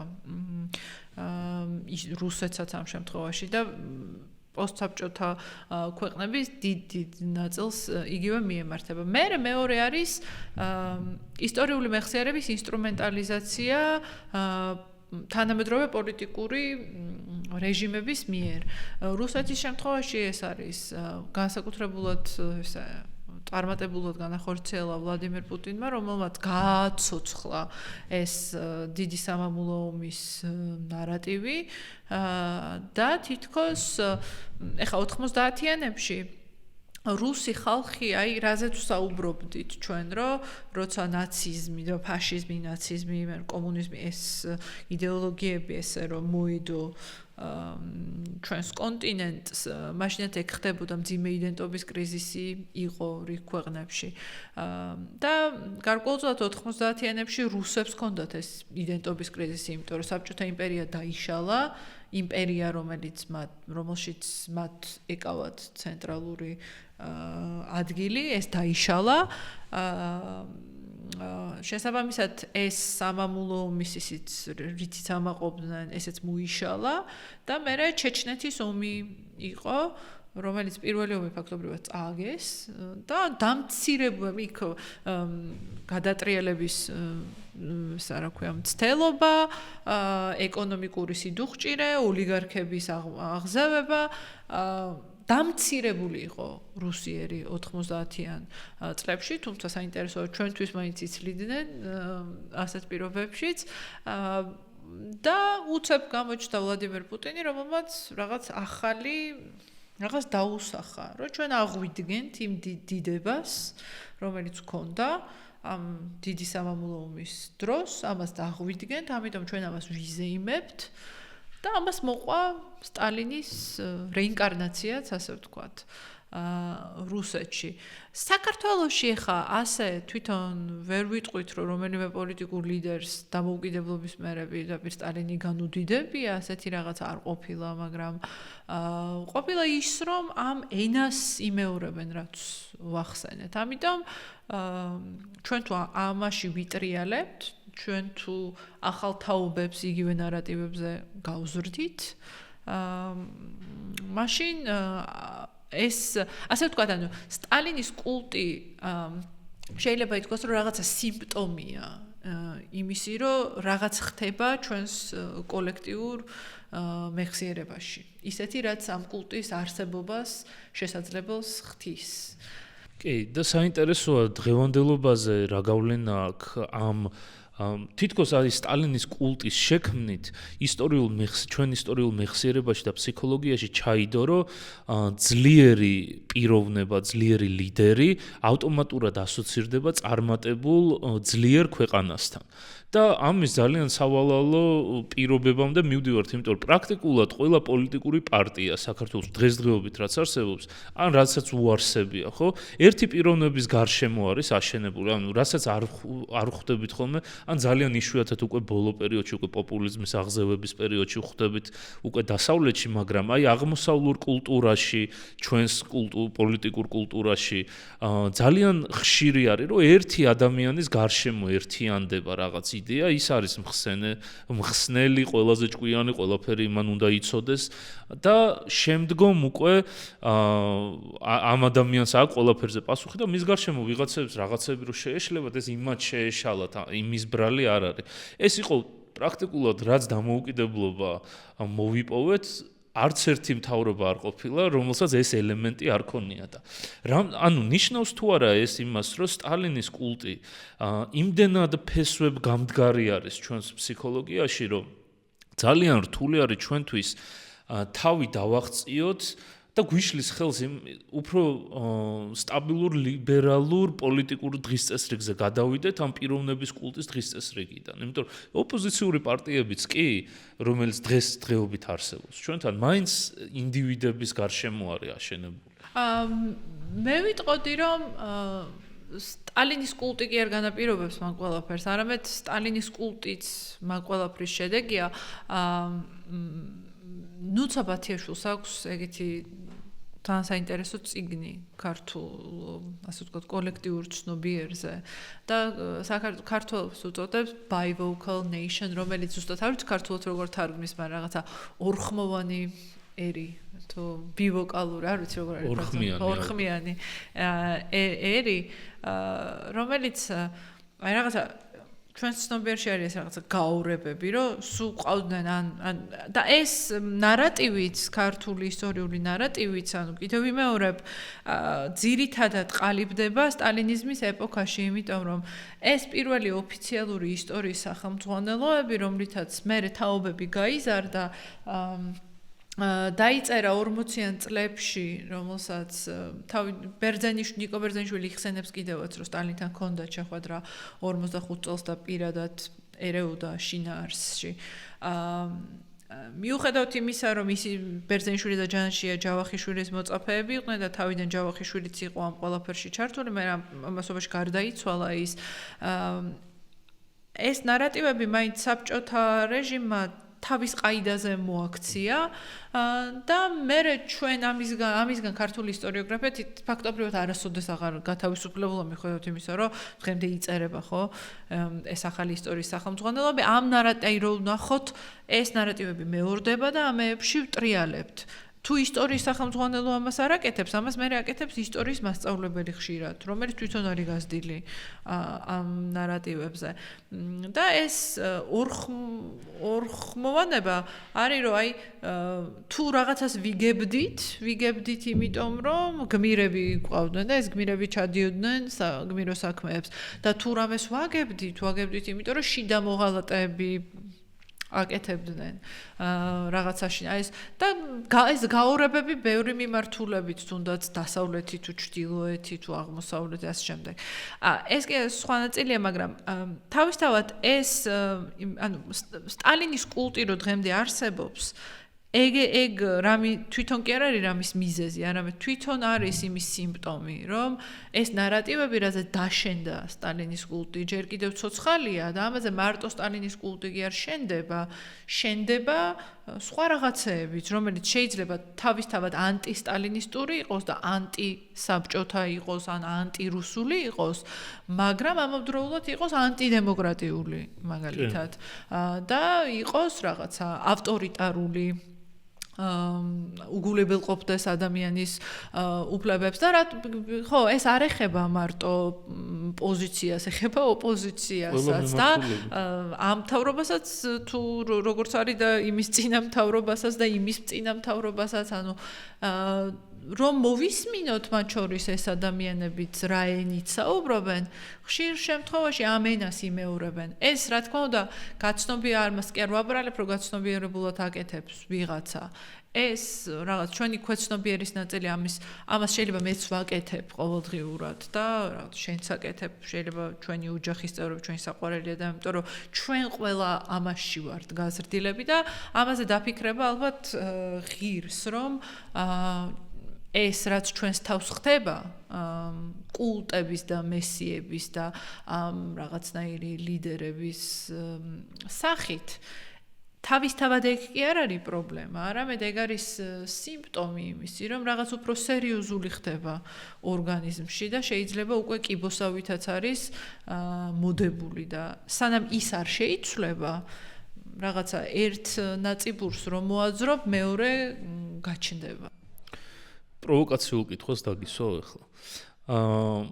იმ გამოცდილებით, რასაც გვაჩვენებს სტალინის კულტი და შემდეგ დესტალინიზაცია, მე მცდელობების სხვადასხვა ტიპის კულტების, ასე შემდეგ. რა შეიძლება სხვადასხვა მიმართულებებით, არა მარტო ისტორიის თვალსაზრისით, არამედ ზოგადად სამოქალაქო მიმართულებით. Როგორ შეიძლება თავი ავარიდოთ ამას და ხელი შეუშალოთ ასეთი ტიპის პიროვნების, იმიტომ მინდოდა ამ თემაზე საუბარი, რომ ეს არ არის მარტო ისტორია, ეს პრაქტიკულად ჩვენ ყოველდღიურ ცხოვრებაში ძალიან მტკივნეული თემა არის და მე ვიტყოდი, რომ ერთ-ერთი ძირითადი ელემენტი არის, რატომაც ბოლომდე ვერ გავედით ვერც ერთი მიმართულებით იმ მიზანზე, რა მიზანზეც მივდივართ, აგერ 35 წელია პრაქტიკულად. რა შეიძლება გავაკეთოთ და რას გვასწავლის ეს სტალინიზაციის, დესტალინიზაციის თემა? მაგაზე მოკლედ პასუხი ცოტა რთულია, იმიტომ რომ როდესაც ეს არსებული ჩვენი რაღაცა ჩარჩორაშიც ოპერირებთ, ეს რაც ვახსენეთ, საბჭოთა პერიოდში ჩამოყალიბებული რაღაც ჩარჩო, რომელიც გვნის რაღაცა მოჯადოებულ წრეს, რომელიც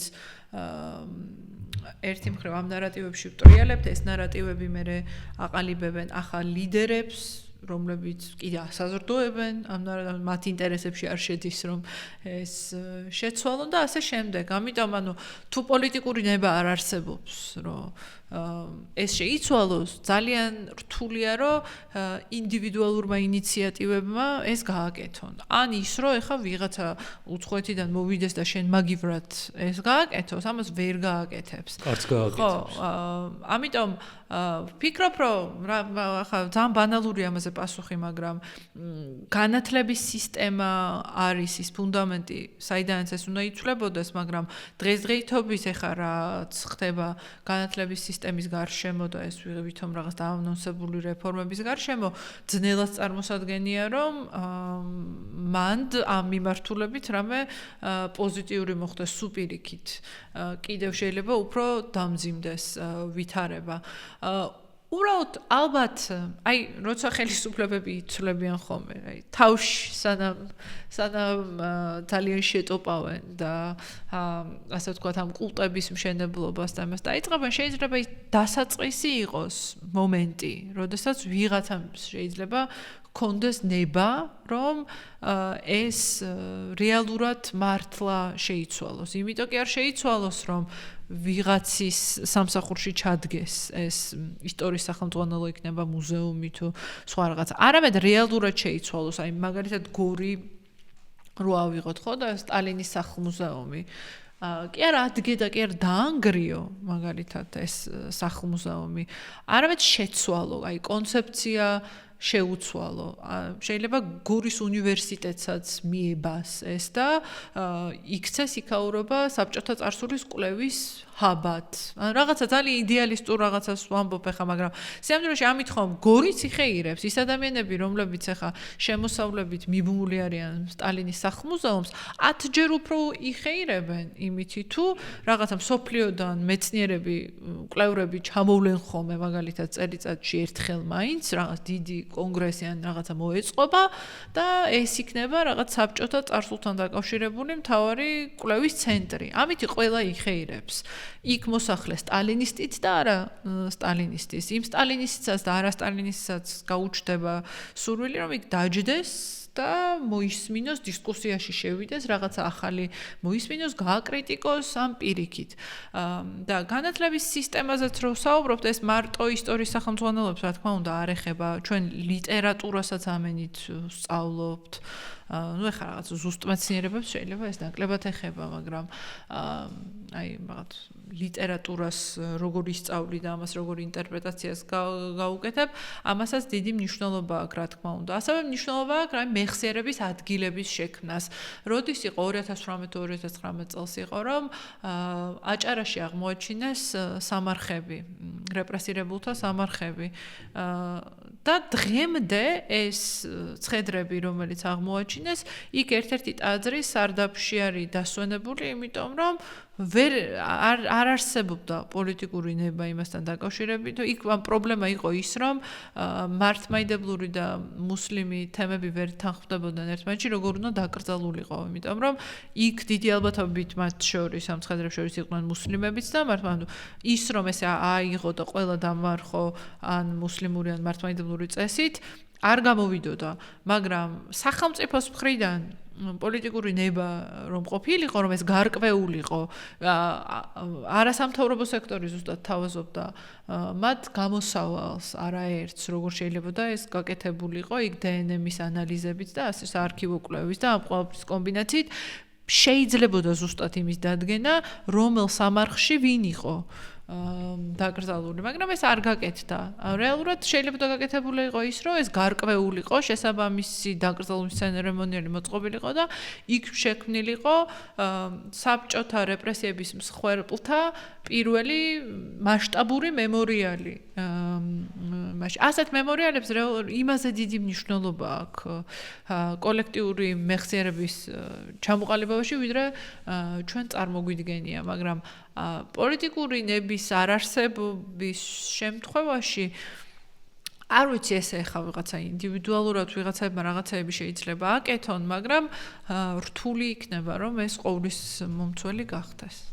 მე უბრალოდ ხშირად ამ თემაზე რო ვფიქრობ ხოლმე, იმის მეშინია რომ ხო არ არის ეს საზოგადოებრივი დაკვეთა პოლიტიკოსებისადმი და ზოგადად პოლიტიკური სისტემისადმი, რომ იყოს ვინმე ადამიანი, რომელთანაც კეთდება პოლიტიკურ პარტიას ან სახელმწიფოსთან ტოლობის ნიშნის დასმა და ჩვენ ვიცით რომ აი ეს ადამიანი არის, რომელიც არის პასუხისმგებელი და არა რაღაც პოლიტიკური პარტია, რომელსაც ბევრი სხვადასხვა იდეები რატომღაც ეს პლურალიზმი, მრავალპარტიულობა, მრავალი ადამიანი ერთად რო არის ჩართული რაღაც დისკუსიაში, ჩვენთან ავტომატურად ქაოსთან ასოცირდება და რაღაც თითქოს საზოგადოება ითხოვს, რომ რაღაც ვიღაც ერთთან კონდეს თვითონ ურთიერთობა. ხო, მაგრამ მაგას ვერ დავაბრალებთ, რომ ეგ რაღაცა ქართველი ერის გენეტიკური კოდია, იმიტომ რომ საბჭოთა კავშირამდე ეგ აღშკარად არ იყო საქართველოს ქართველი ხალხის გენეტიკური კოდი, იმიტომ რომ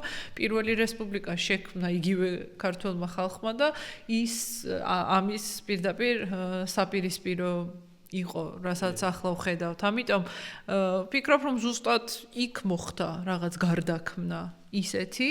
თან მნიშვნელოვანია ის, რომ კიდევ ერთხელ ვიმეორებ, რომ ინდუსტრიალიზაცია საქართველოში ხდება 30-იან წლებში და შესაბამისად მასობრივი მობილიზება ქართველი ხალხის ეროვნული ნარატივების გარშემო ხდება მაშინ, როდესაც ეს ეროვნული ნარატივები დამახინჯებული, გადაკეთებული და გადაწერილია სტალინიზმის ეპოქაში.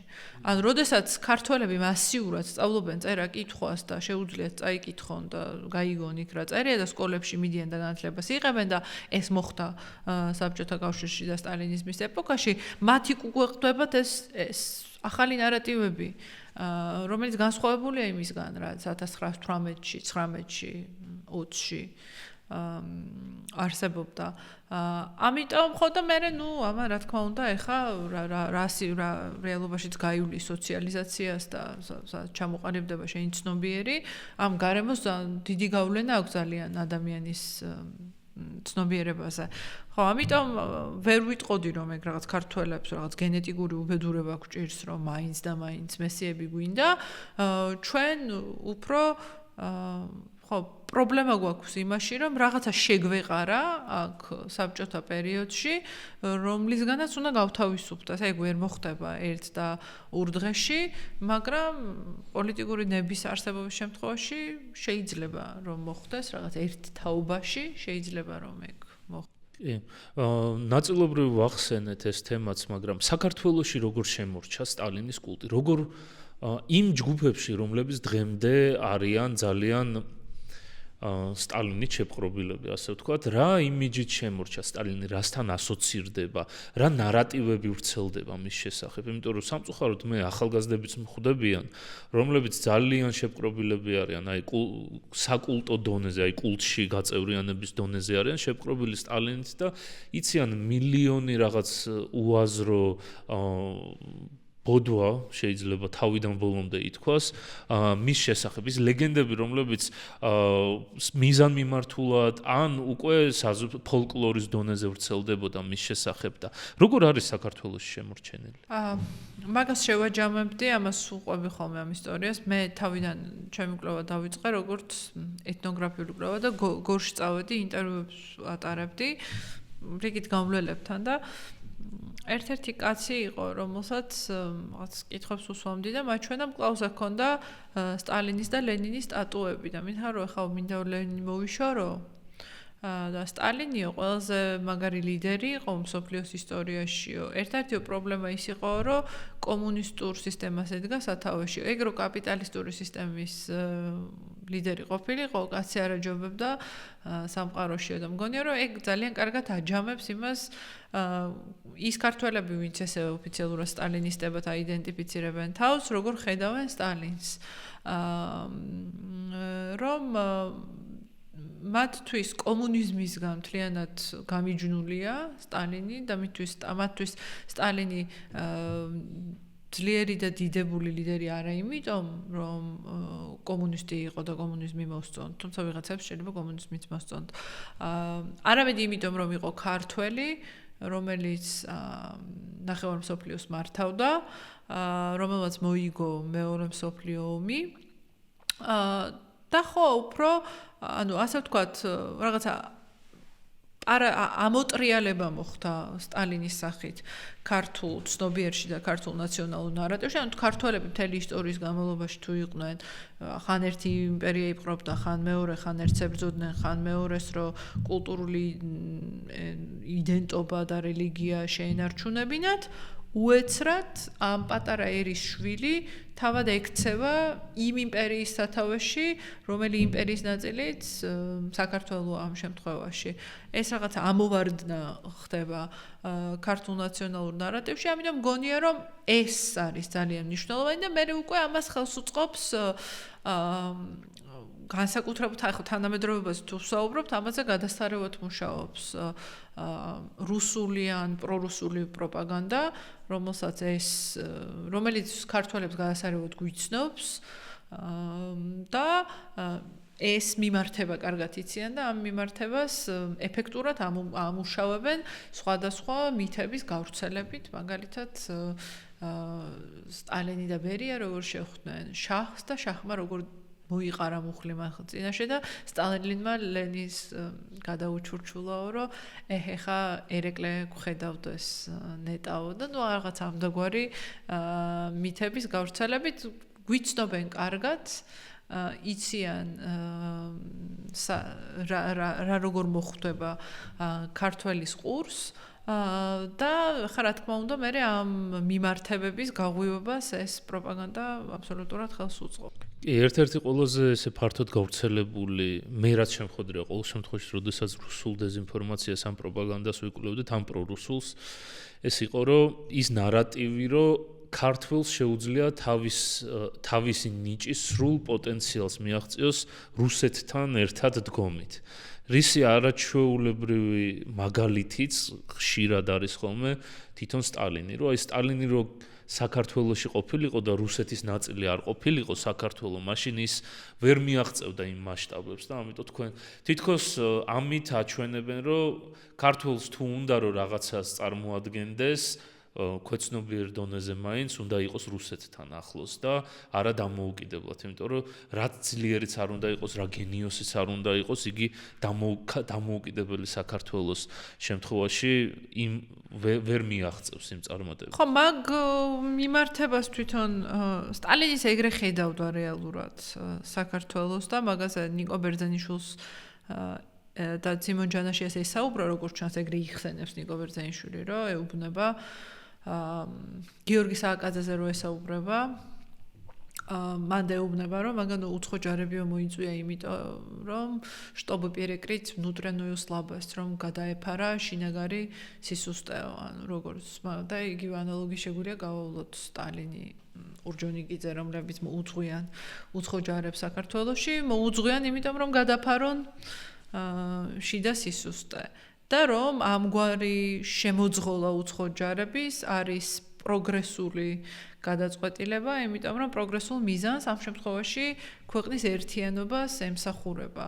ეს თვითონ საბჭოთა ისტორიოგრაფიამ დაგვიწერა ეგ ნარატივი და ხო, ეხა ეს ვინც პროპაგანდის მკვლევარები ვინც არიან, ამაზე ალბათ უკეთესად ისაუბრებენ, მაგრამ პროპაგანდა ეფექტურია მაშინ, როდესაც ლოგიკური ჯაჭვი იგება. და როდესაც ადამიანებს შეუძლიათ ამ ლოგიკაზე დაფუძნებით რაღაცებს პასუხები გასცენ და კი ეს არის ლოგიკური ჯაჭვი, რომელიც იგება და ამიტომაც არის ეფექტური და ამიტომაც გაუძლო ამდენ ხნიან ასე ვთქვათ, ქარტეხილებს დესტალინიზაცია იქნებოდა ეს თუ მთლიანად საბჭოთა კავშირის დაშლა. კი ბატონო.